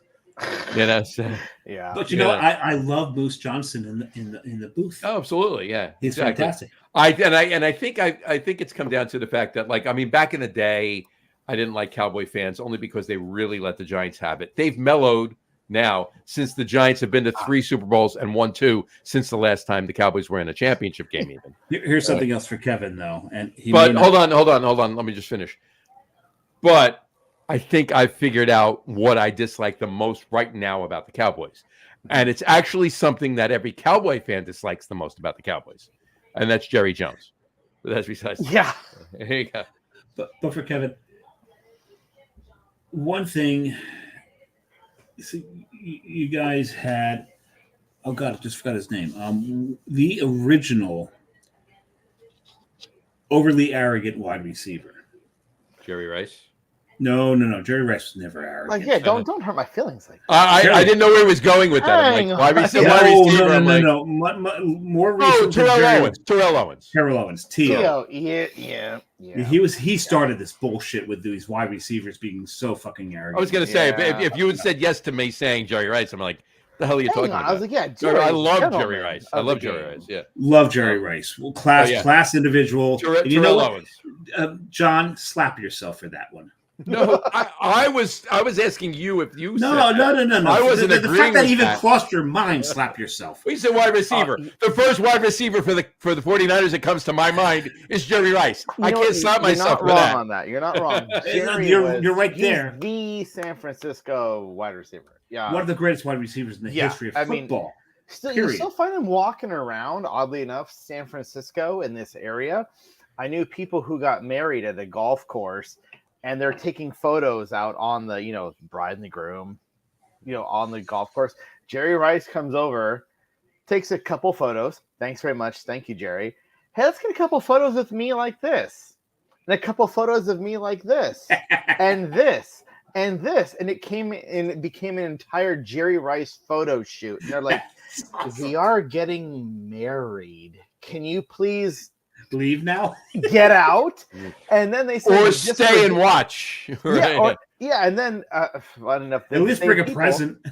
The same people are said, "Oh, look," and sort of like out of a platitude, we're having the reception in the clubhouse. Come on by for a drink or two. Who shows up and steals the entire show? That's shaking everybody's mom's hand and your aunt from Columbus, Ohio. Love it. Hi, Love I'm it. Jerry Love Rice. it. Love it. Love it. Love it. Yeah, but Kind of love it. Kind of. But what was the feeling around San Francisco when he was when he was a Raider? That's the question. it was. Ooh, It was weird, no lie. It was very much like you went there. It's like you Kind of like Saquon going to Philly, No, it's even worse than that because it's No, it's not because the Raiders are not in the division with 49. Yeah. It That's kind of the weird. It kind of thing between equals. the Niners, and the you know? Raiders. We Well, hate each other, like. but you don't play each other all But we're that. not in the same division, so we can't be that angry with each other. But then we can, I mean, if you've ever been on a BART train in San Francisco or in the Bay Area, you just heard Raiders for no apparent reason. You go, what the hell are these people screaming about now? Well, At an A's game, they start screaming at Raiders. It's a different sports, guys. What's the problem? So when he went to the Raiders, it was like, man, you were like our buddy for the longest time, and I get it. Maybe they paid you a little more, but you had to go there. If you went to the Chargers or I don't know the Seahawks, who gives a damn? Yeah, But Right. them, it's like the family you don't quite get along with. I kind of look at it like you're a kid, your parents got divorced, and your father just married his ex-wife's sister, so now he's married to your aunt. Yeah, yeah, This is really weird. yeah. This should not be. Honestly, no- or along the same line, like if like your dad married your teacher. Like, Oh, why? God. I don't Oh. like her. Yeah, Why? well, that was Bill and Ted's Excellent Adventure, wasn't it? Yeah. Why Right, would you do right. that to me, man? Missy? What was it? No, but my point about T.O. was that the reason I will always, and it has nothing to do with the Niners. I've never had a problem with the Niners, but I will always hate T.O. And the reason I will always hate him is for one game, he made me root for Dallas. Because he scores a touchdown in Dallas Stadium, takes the ball and slams it down in the middle of the star. Yeah. Disrespects the stadium. Fine. Okay, cool. Very next possession, Emmitt Smith scores a touchdown, marches it right back to the star and slams the ball down. And Took back the star. took back his house. Yeah. And that I've got a lot of respect for. And I started Fair. cheering for Dallas, and I went, holy fuck, I'm cheering for the Cowboys. Fuck you, But- T.O. By the way, Kev, there's my moniker Jersey Johnny is a double entendre. Obviously, I'm from New Jersey, but I also collect way too many jerseys. He does. That being stated, There you go. There's There you go. There's What only- number are we? I can't. What number is that? it's George Kittle. It's 85. Oh, you mean Kittle. like this? Can I step away for 2 seconds? Go ahead. Oh, but he's got something in the closet over there. I'm suspecting. This probably shouldn't take too long because it's right there. And he's looking, and he has not found it yet, and he's searching. You gotta remember, he just moved, so Gotta things are be a little close. disorganized. It's right in here somewhere. I might know it. It's Got- got to be. Oh, I just. And he didn't. No, It's he didn't. I saw. still I looking. Could have sworn Maybe it's back here. He's got to go over No, here. there is. This is. He just moved, so things aren't where he's. Oh no. There's reasons. That's fine. Yeah, there's reasons. This is taking longer than we thought it would take. He's checking. He did say 2 minutes, so we're only about 37 He seconds. did say, give me. Oh, did he say? I just He said 1 minute. Give me a minute. Give me Yeah, a I thought minute. he said 2 minutes. I could have sworn he Maybe said 2 some of them. Well, we're over a minute now. So Are we over a minute? yeah, it's over a minute now. No, we're over a minute We're now. over a minute now. Only a minute. There it is. Oh, He found it. found it. He's He found it. What found he it. got There here? you go. And what? We got to wait for him to put his headphones back. I mean, this is anticlimactic because we know what it is, right? Well, we So- kind of we have a feel, we have a thought. There's a suspicion that we know what he's pulled up here, and So- what. So there's the 85. You can only see the top of the 85. There's But the 85 as well. Now, I Yeah, have yeah. the George Kittle, but I also have someone who's very near and dear to my heart, Vernon oh, Davis. Vernon Davis. Vernon Davis. That man was Vernon a Davis. There you go. beast. Loved Vernon Davis. Watching him just stomp across, Yeah. like, I mean, just hitting the grass like he was mad at it with his cleats. Just Well, the thing with Vernon Davis is like they'd hit him on the sidelines, Yeah. and you'd have a bunch of people try to knock him out Mhm. of bounds, and he's like, "Hell if." I'm not going out of bounds. I'm going to ride this. You're going to bounce off me, and I'm going to get an extra 13 yards off of this pass. Yeah. Because it's going to take 3 of you to knock me out. Right. Mhm. And by the way, I do need to stop the clock, but I'm going to stop the clock when I fucking want to stop the clock. Yeah, when I feel like it, damn good and well. Oh, yeah. He was a special player. Yeah, I have my Kittle jersey somewhere. I'm lightly worried that I can't find it, but yeah. Well, I mean, if you don't show the back of your Vernon Davis jersey, you have a George Kittle jersey. So Yeah. And while you're aware, we're making excuses for you. It's like he just moved. Things are out of order. They're not Yeah, where I he- can't- and with all due respect to Vernon Davis, and with all due respect to the 49ers, all right, Vernon Davis did, unfortunately for him, lose the NFC Championship game in January of 2012. Shush. Why would you bring that up? Yeah. Oh, look, I still got Because I have nothing to cheer about right now. That's why. I love from the boy. When it comes to Go football, to Vernon, John's yeah. John's Nelly negative right now when it comes to football. Yeah, him with Coach Harbaugh. I'll never forget. You know, it was the last other. If exclude the Super Bowl, it was the last meaningful playoff game that the Giants won, and that was almost 13 years ago. It's coming. He's- Don't worry, man. It's coming. He's piercing us both in the heart right here. It's okay. It comes for us all. Anyway, All right, but the before we descend into a sports cast, Yes. yeah, no. entirely. I was just going to say that the whatchamacallit, geez, what the hell am I saying here? The Fan Fest on Friday night last week was great. We're on the field, but then there's me and my son at it. There. Oh, great. There you go. We'd love to see that. Yeah. So back to beer. Back to beer. Kev, with Anchor not yet back, we're going to put it that way. Mhm. When you're not drinking an Almanac, where do you drink? Honestly, that's a great question. I love that, by the way. A handful of places.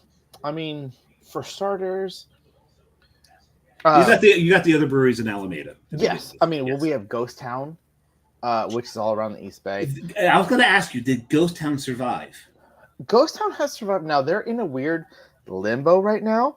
Okay. They bought this enormous building here in Alameda, and they said we're going to build our own brewery here, and they were going to kind of. Oh, they're coming to Alameda. Yeah, so they bought this building. It's an old like gas works or something like that. It is Well, an Most enormous everything in building. Alameda is abandoned anyway. Yeah, we're all just It was a- giant it was a naval military base, right? building- Yeah, we're all giant military buildings, hangars, so on and so forth. But they've kind of been hitting the pause button. They bought it, they've been fixing it up, they've hit the pause button, and we don't know what's going to happen to them, honestly. So it's quite weird because, like, again, my experience in this is when you go from medium-sized brewery to big brewery, there's It's a lot risk. of bills you don't quite know about. And Yeah. I'm wondering if they got stuck in that situation Oh, where you go, oh yeah, this pipe, literally this one pipe is $25,000. right. That happens, especially with California and our sort of earthquake codes. Oh, that one pipe is $25,000, and you need 8 of them. Yeah, Like, that's Oh, What? Jesus. what? That's 200 grand. Yeah, sucks to be you. You know, exactly. you got a check handy. So they're sort of in that weird spot, but I love all the Ghost Town beers.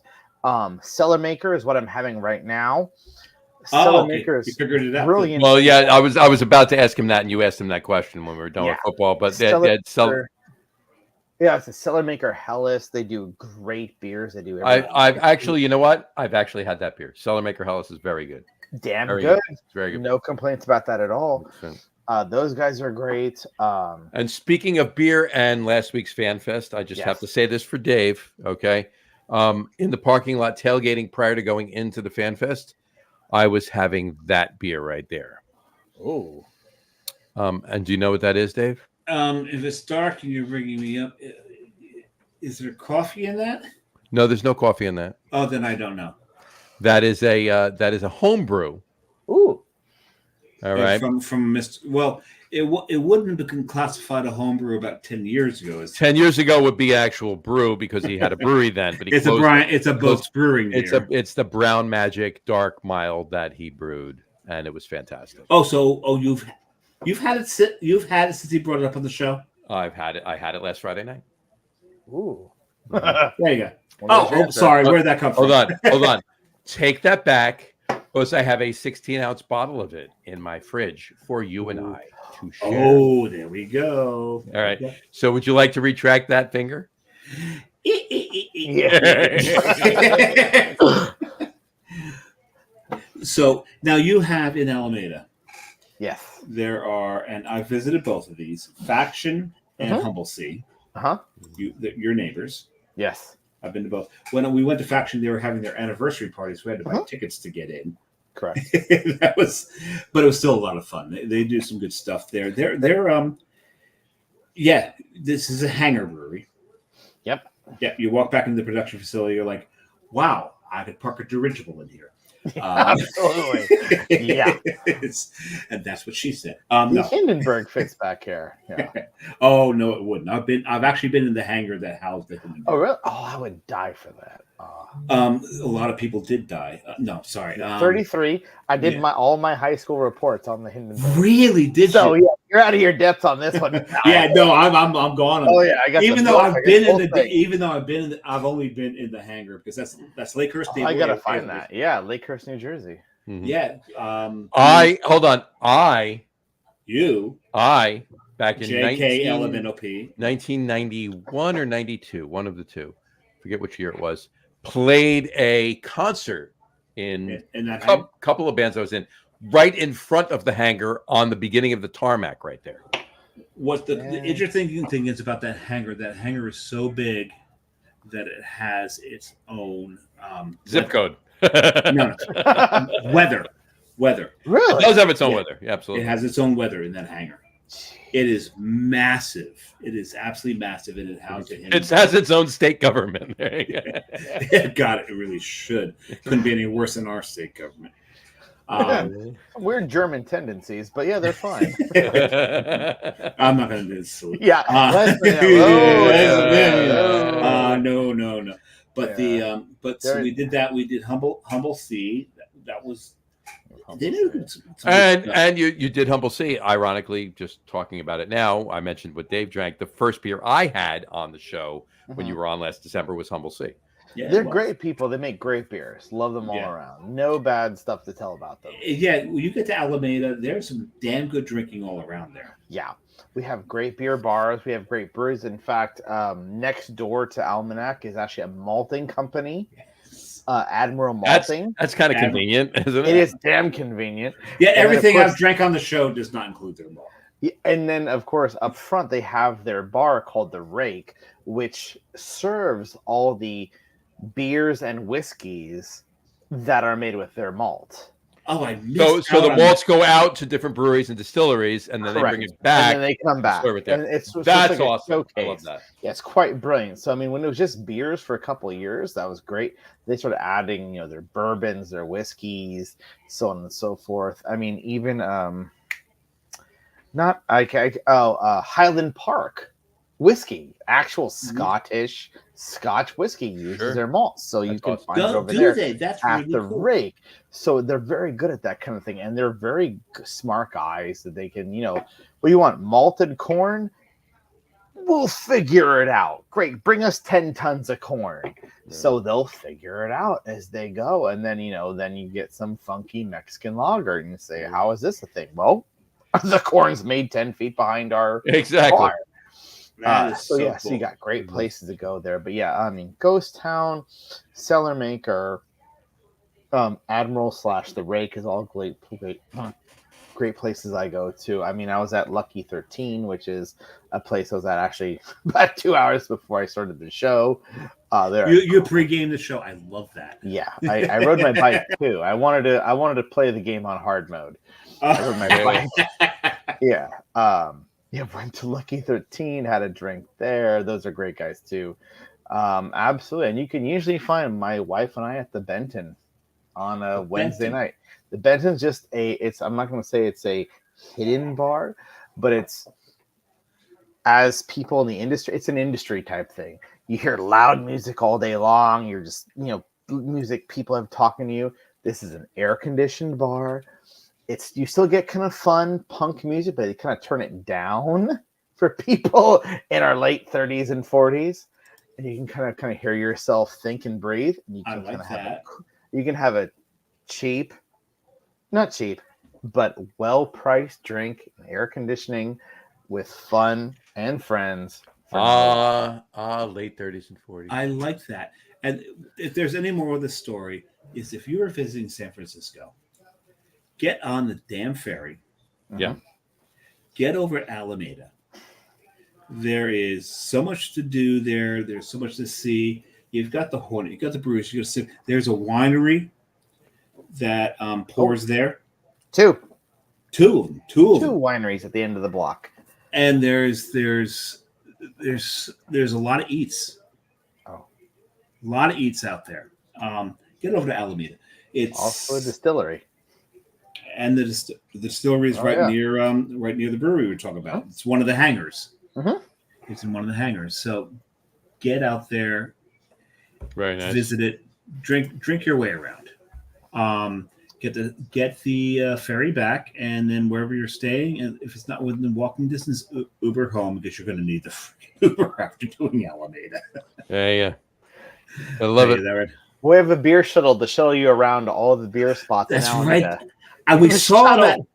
We finally walked our way all around from the ferry over to Faction, then Double C. We got to and we saw the shuttle. We're like, we did something wrong.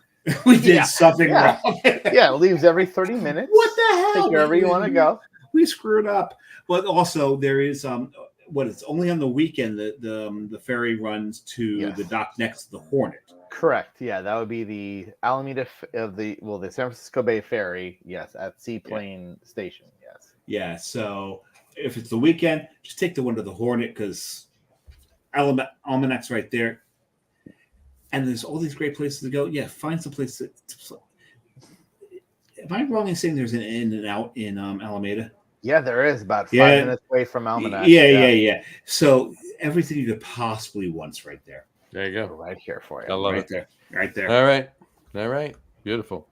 All right. Well, we topped last year's over an hour long show by another hour. That's fine. There we go. There you go. All right. We're approaching last week's. We're approaching two shows in one show. In one this week. So who's worried about it? Not me. I'm not. So all right. Kev, stick around for a second. We'll talk to you. On that note, though, we will wrap the show up for today. We want to thank everybody for watching. And for those of you just listening to the audio podcast, thank you for listening. Don't forget to visit our website, www.lagerroom.com. That's LAGERROOM.com. And please remember, like us and follow us on all of our social media, Facebook, Twitter, Instagram, and of course, our YouTube channel. All of them are at The Lager Room. Remember, we go live with the video podcast on Facebook, YouTube, X, and Twitch every Tuesday night around 6:30 p.m. Eastern Time, unless my computer is shitting the bed, Which is every fucking week. which is pretty much every week. Yeah. The goal is 6:30. Right? Don't buy Apple. Exactly. And for those of you who just want to listen to the audio podcast, you can do so on our audio host, Spreaker, as well as iHeartRadio, Apple Podcasts, Spotify, Odyssey, Audible, Google Podcast, Amazon Music Podcast, TuneIn, Podcast Addict, Castbox, Deezer, Podchaser, Listen Notes. Pretty much anywhere you can find an audio podcast, you will find the Logger Room Guys Craft Beer Podcast. And if you haven't done so already, please subscribe to one or more of those feeds, and you will never miss a show. Again, thanks for following along with us. Have a great rest of your week. Have a wonderful weekend. Drink a lot of beer, but drink responsibly. And we will talk to you next week, folks. Take care. I'm going to alter my statement. Don't buy Apple unless you want to renew every 6 months. That's true. You can do that. You can do that. You did earlier in the show Mm-hmm. set a challenge that I did set a challenge. What was that challenge? The challenge was getting you to drink wine before the end of the show. This was not a hard thing to do, considering there's no L in that word. Considering that today is International Port Wine Happy Day. International Port Wine Day, Yay. folks. There you go. So I do have a glass of port wine here poured. This is Juarez. So Juarez is one of my favorite Tequilas? Cities in Mexico? That's Juarez. No, this is Juarez. You're right. I'm pronouncing it wrong. This is Juarez Odama 20. So Juarez makes one of my favorite late harvests ports. But Odama 20, they came out with these. It's a 20-year-old 20 Porto. A 20-year-old 20 port? No, a 20-year-old 20 Porto. Okay. I did not slur that, but thanks for that. And the Odama, this is like kind of a newer label for Juarez. And so I bought one of these a while back. I loved it enough that I bought another one. And I really do enjoy port. I do. So, Kevin, you were talking earlier about Moscato. Uh-huh. And Moscato is one of those sweeter wines. Yes. When you get a port, the original base wine is not sweet, but they fortify it. Uh-huh. So there's sugar, there's is it brandy that they put in it? It's brandy. Yeah, it's brandy. And so it makes the wine sweet. And the reason they did this was so that it can be exported from Portugal to England. And the reason for that is England is really not known as a wine country. They're not. No. I went to wine in March. I mean, sorry, how much have I had? I went to it in March. Yeah, they're not good at that. No, they're not. But the thing, to their credit, they understand it. They're really good at stealing antiquities from every other country and putting them in their museum. I saw them. Yeah, they're really good at that. They're not good at wine, but they understand this. So when they went to war with France and realized we can't get good wine anymore, they turned to other countries, and it's like, okay, so back then there were no planes, there were no fast boats. All the boats they had sails. So they're like, we need. So what were we talking about? Champagne, or we'll get to what you're drinking in a second. So what they did is like, okay, so we're going to turn to Portugal for our wine, but the wine's not going to make it. Yes. So it needed to be fortified. So if you ever wondered why most of your ports have English names, your Taylor Flag Gates, your Santamans, your Wars, it's because these are British companies that are taking Portuguese wine, fortifying it to come back to England. Oh yeah. And that's how port wine was invented. There you go. And I love it. I really do love it. This is a story we had on another podcast too, but this is actually quite true. If I may, there's a guy who owns a place called Brooklyn West. He owns a winery here. In theory, it's in Oakland. Of course, the fields are out in the valley. But he came from Portuguese Port House. And he is one of the smartest guys I've ever met in my life about knowing his way around wine and sweetness and port especially. And he makes, I don't like port, but I'll drink his port all day long. He makes the best port. and probably not in 2025. In 2026, I plan to be in Porto. And my liver has already filed many complaints on this.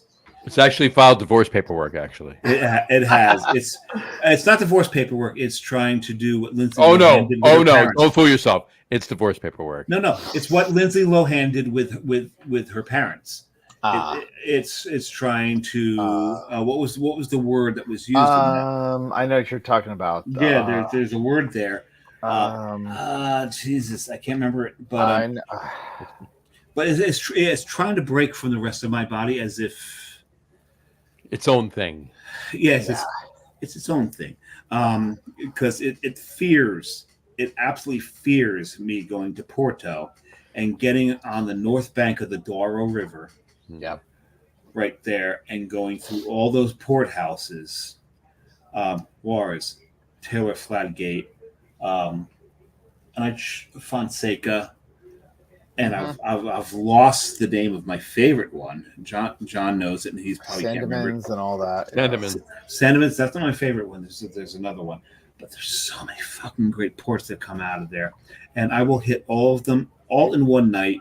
The shame of it is I won't remember it. I probably won't remember it because I will be too damn drunk.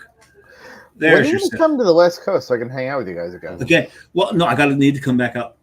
Definitely need to come back up there again. I was on the West Coast in August, but we were up in Seattle and Vancouver. So we're in the far north West Coast. Oh God, hit so many breweries there, Kev. Not as many as I expected to do. So John said he would drink some port with me. Yeah, I just poured a tiny little. I rinsed this out. I just poured a tiny little bit. So you've got port wine. I've got sparkling wine. So what are you drinking there, Kevin? What'd your wife bring you? My wife brought me. This is just simple old. It's called Paul Clement. This is a simple. All right. Maybe I'll pour a little bit more than I did. Yeah. There you go. Oh, by the way, I did drain my bottle for the show. There you go. There's a bottle of Fonseca over there, but we got coupe glasses for a wedding, so now we have to use them. I told her I was on the video. Well, so here's the thing. Brought the glass, nice glassware. I love the fact that you're using a coupe glass because yes. We have discussed this on the other show where a coupe glass was the original champagne glass. Oh, yeah. Right. What we call a champagne glass now, I think, is one of the poorest vessels that you could pour champagne in. The flute is terrible. The flute's awful. It's terrible. And if you watch every James Bond movie, when he drinks champagne, it is out of a champagne coupe. Yeah. Coupe, absolutely. As it should. And we're doing the cocktail show that we do. There's one guy, and I'll say it right here on the show. There's a guy called the Thirsty Whale. He's on Instagram. He's a bartender. He's a mixologist or whatever. He makes some amazing cocktails, and then he's a big fan of freezing his glasses before he puts. Really? Yeah, okay. He does, right? And he always says for cocktails, I like that. I don't like that for beer. Not for beer. Don't do it for cocktails. beer. No. Not for beer, for cocktails. Okay? And he says, and when referring to coupes, he says, "Don't be a poop, freeze your coupe." Freeze your coupe. Okay. That almost sounds dirty. But I mean, don't you feel a little Great Gatsby-ish like this? Little Great Gatsby. Oh, Great yeah. Gatsby. Absolutely. You know, a coupe is classy as hell. It is. The Sentiments. I when I finish a bottle of the Sentiments, I always get another. There's many other ports that I like better, but this particular Sentiments, it's just I always grab a bottle. It's the Ruby Porto, the Founders Reserve Sentiments. It's so good. So with the Otama 20 emptied, I poured a little bit of the Fonseca Porto 20 port. So I'm actually stepping down from a 20-year into something a little. This, by the way, those of you listening to this now, yes, this is actually a beer podcast. Yeah. But it's International Port Wine Day. It is actually International Port Wine Day, so we're just concluding. And I've said it many times, a samurai does not live on beer alone. Beer alone, exactly. All right. Well, so, wait a second. But Kevin hadn't stopped talking about I'm sorry, his champagne. Oh, no, just simple old Paul Clement. This is a common French champagne. We had it this is actually leftover from our wedding. So wait a second, you said common. It's not fancy. It's not expensive. It's just right down the middle French champagne. It's not very expensive. It's not, terroir, this, that, and the other thing. It's just a lovely, just simple, right down the middle French champagne. Sparkling wine, we might say. And well, if it's not made in Champagne, No, this is actually champagne, though. Yes, so you're champagne, correct. yeah. So that's that. But that's the whole thing. You get and there will be a series of articles that will pop up on the Locker Room Guys website. So, John, you wanted me to write about the Seattle, Yes, Vancouver trip. I'm gonna change gears a little bit because there's a few things I want to do, but there's going to something that's going to come up in those writings. Because being the beer samurai, which is not an easy job. it's not an easy job. But someone's got to do it, and Always got to do it. And I've been up to the task for decades now. But being the beer samurai, there's something that I introduced years ago, and I never really kind of fleshed out. And I'm going to flesh it out in these articles. And this is the first time John's hearing this. Actually, I should have told him this before. But the samurai of medieval Japan had Bushido. Mhm. Bushido was the way of the warrior. Bushido, yeah. And decades ago, I developed something called Bushido, which is the way of the beer warrior. Absolutely. And so I'm going to really expound upon that because there was the 7 morals of the way of the warrior, expanded to 8, and I'm going to actually take it to the 8 when I write these articles. So there'll be an introductory, there'll be then 8 after that, and then we'll talk more about some of the voyages I have taken and all that. But there are many. But the key point of this is there's this erudition in so many we're starting to see it in the beer world. But it's been so pervasive in the wine world for so damn long. Let's call it erudition. Snobbery is another way to put it. So I love the fact that you're drinking this common champagne because you're drinking what you like, right? And that's the important thing. Do you enjoy it? That's the most important thing to you. We had Marty Nakel on the show. We discussed how when you taste a beer, you're going to taste a beer. When you judge something, you're going to judge against the style. You're going to judge it by what it is. And that's great. That's fine. And when you rate something, rate it that way. Yeah. Rate it against what it's supposed to be. But when it comes to you, and it comes to your personal taste, fuck all that. Yeah. Yeah. It's super hard for people to understand, and I don't blame them at all. When I first got into this, you start getting into things like we're mentioning, like Untapped and ratings and rate beer. I mean, and especially, rate beer. Now, especially on the West Coast, Pliny the Younger. Oh, the big boogeyman. You have to shoot. Okay, here's the deal. Ready? You hear me? Okay, you gotta show up at O'Halligan's at 2 p.m.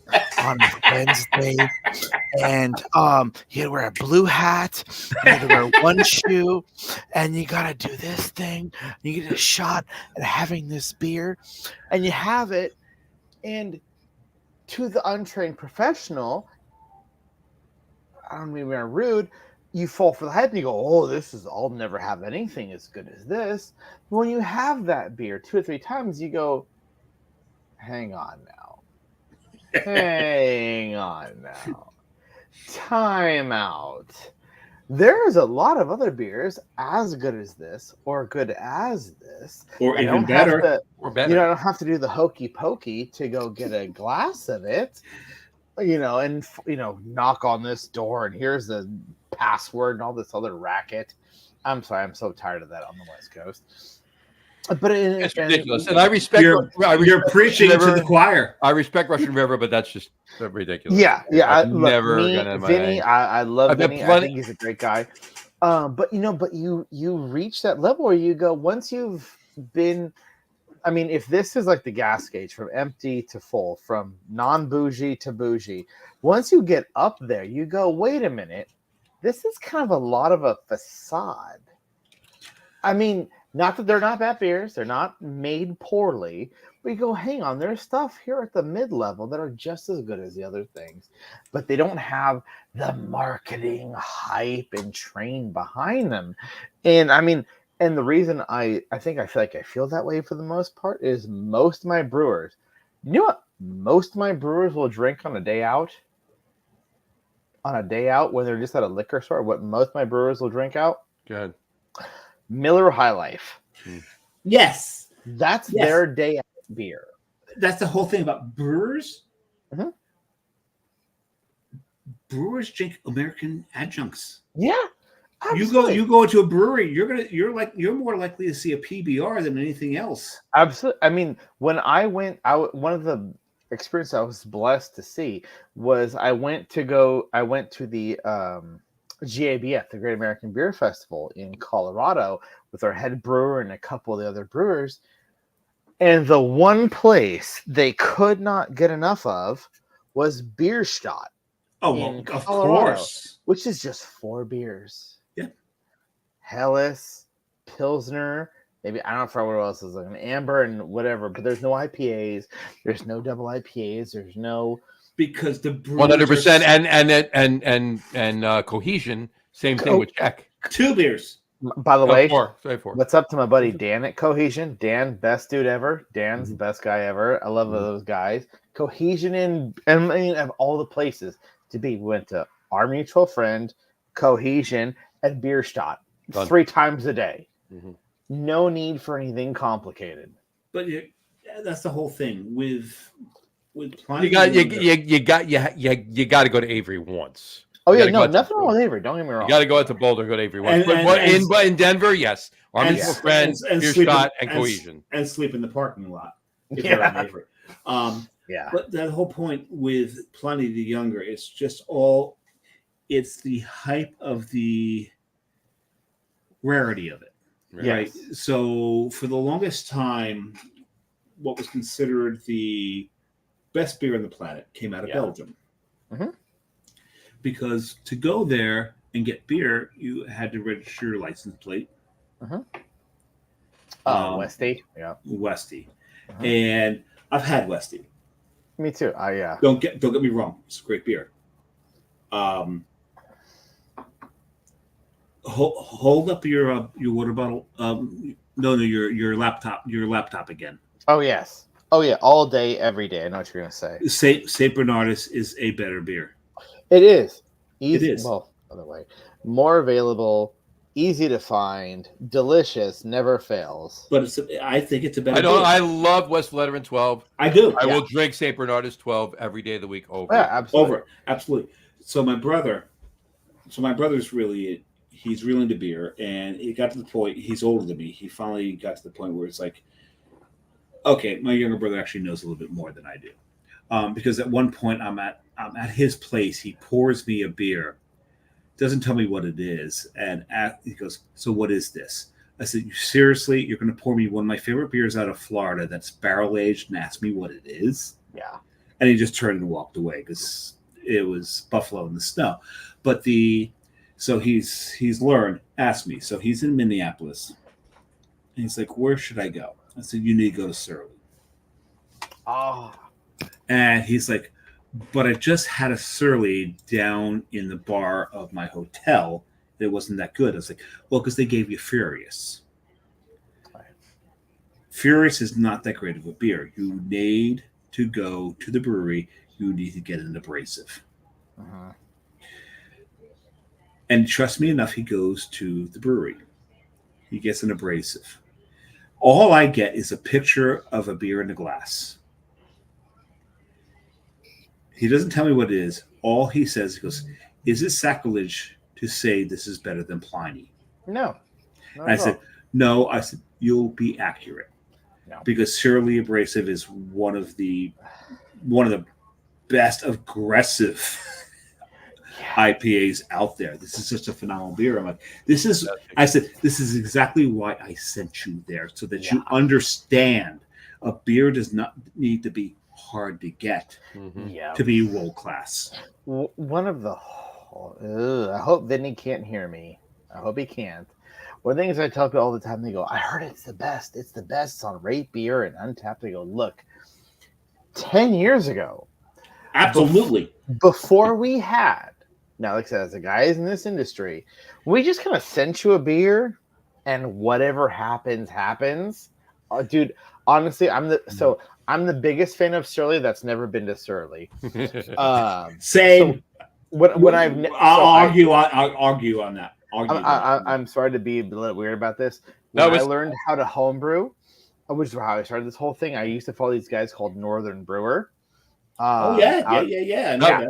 And they used to talk about Surly all the time. That was the second time I was at Surly. This was the first time there. Oh, man, I need to get to Surly. You're really working on breaking the record of number of selfies. I am. Well, we're at 3 hours and 20 minutes now. Yeah, I know. We're 25 minutes beyond the outro. I just wanted to point that out. we're half of a normal show beyond the outro. Over, yeah. Not half, a third.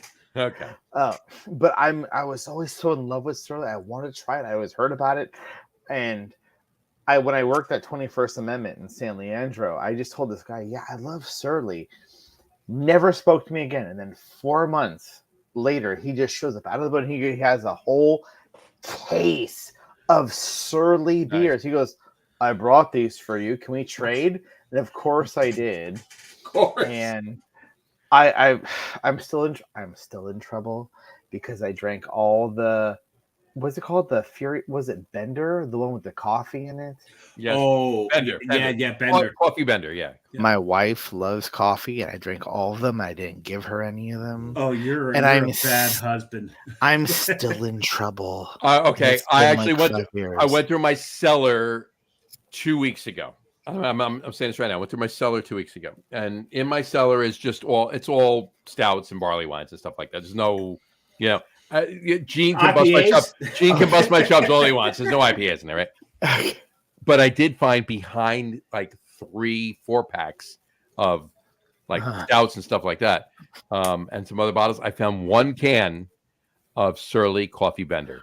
I'll trade you 2 to 1. You don't want it because it's at least 3 years old, so it's probably nothing but green pepper. Yeah, that's true. Yeah, probably. Yeah. So here's the thing: you can have it if you want, and let me know. But let's just see. I'll send it in with some Coastal beers, and you can have at it. If a picture from the doghouse outside, I'll let you know. But Kevin, no. I need to get back to I need to get Carrie back to San Fran because she spent most of the time in a business conference while I went out and had fun. We need to get out. We need to drink around with you, and we're just going to trust you as a tour guide. Yeah, please do. Of a liver killing tour guide. But also, and maybe, depending on when this is, 2 other people will be joining them. It's very possible. Please do. But also, you and I. We need to arrange because Johnny's already been there. So if he wants to come, that's great. But we need to organize you and I going to Surly. Yes. Oh my God. I'll go. All right. Okay. And I will. We'll all go to Surly, but then I will take you to the other Minneapolis breweries that you need to get to. There we go. Yeah. My Minneapolis brewing, like I said, home brewing revolution that I've been waiting for years is ready to happen. Let's figure that out. We got to figure that out. In 2025 or 2026, we got to figure out how to get to Minneapolis, get to Surly, and just make it an evening that we won't remember. Yeah, absolutely. Yeah. Yeah, I always love looking at the photos in the morning, and you go, "What did I do? What happened?" Believe it or not, that happened in April in Munich. When we were Carrie and I went to Montreal, and we met these guys. It pains me to show this one after last Sunday's game, but there you go. There you go. There you go.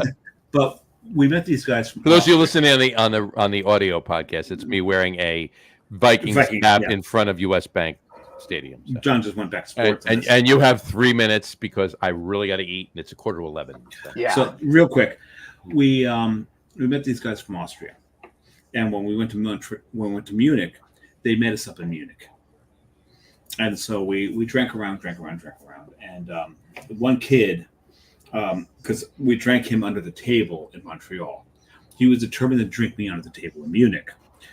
And so we're in Eyinger, and he sees next to Eyinger is an Irish pub, and he loves Guinness, and I have nothing wrong with that. So we go over there, but I introduced him to Irish car bombs, and I'm buying shots of Irish whiskey, because they had Slane, and I love Slane, and so we get tanked there. So we go over to Hofbrau.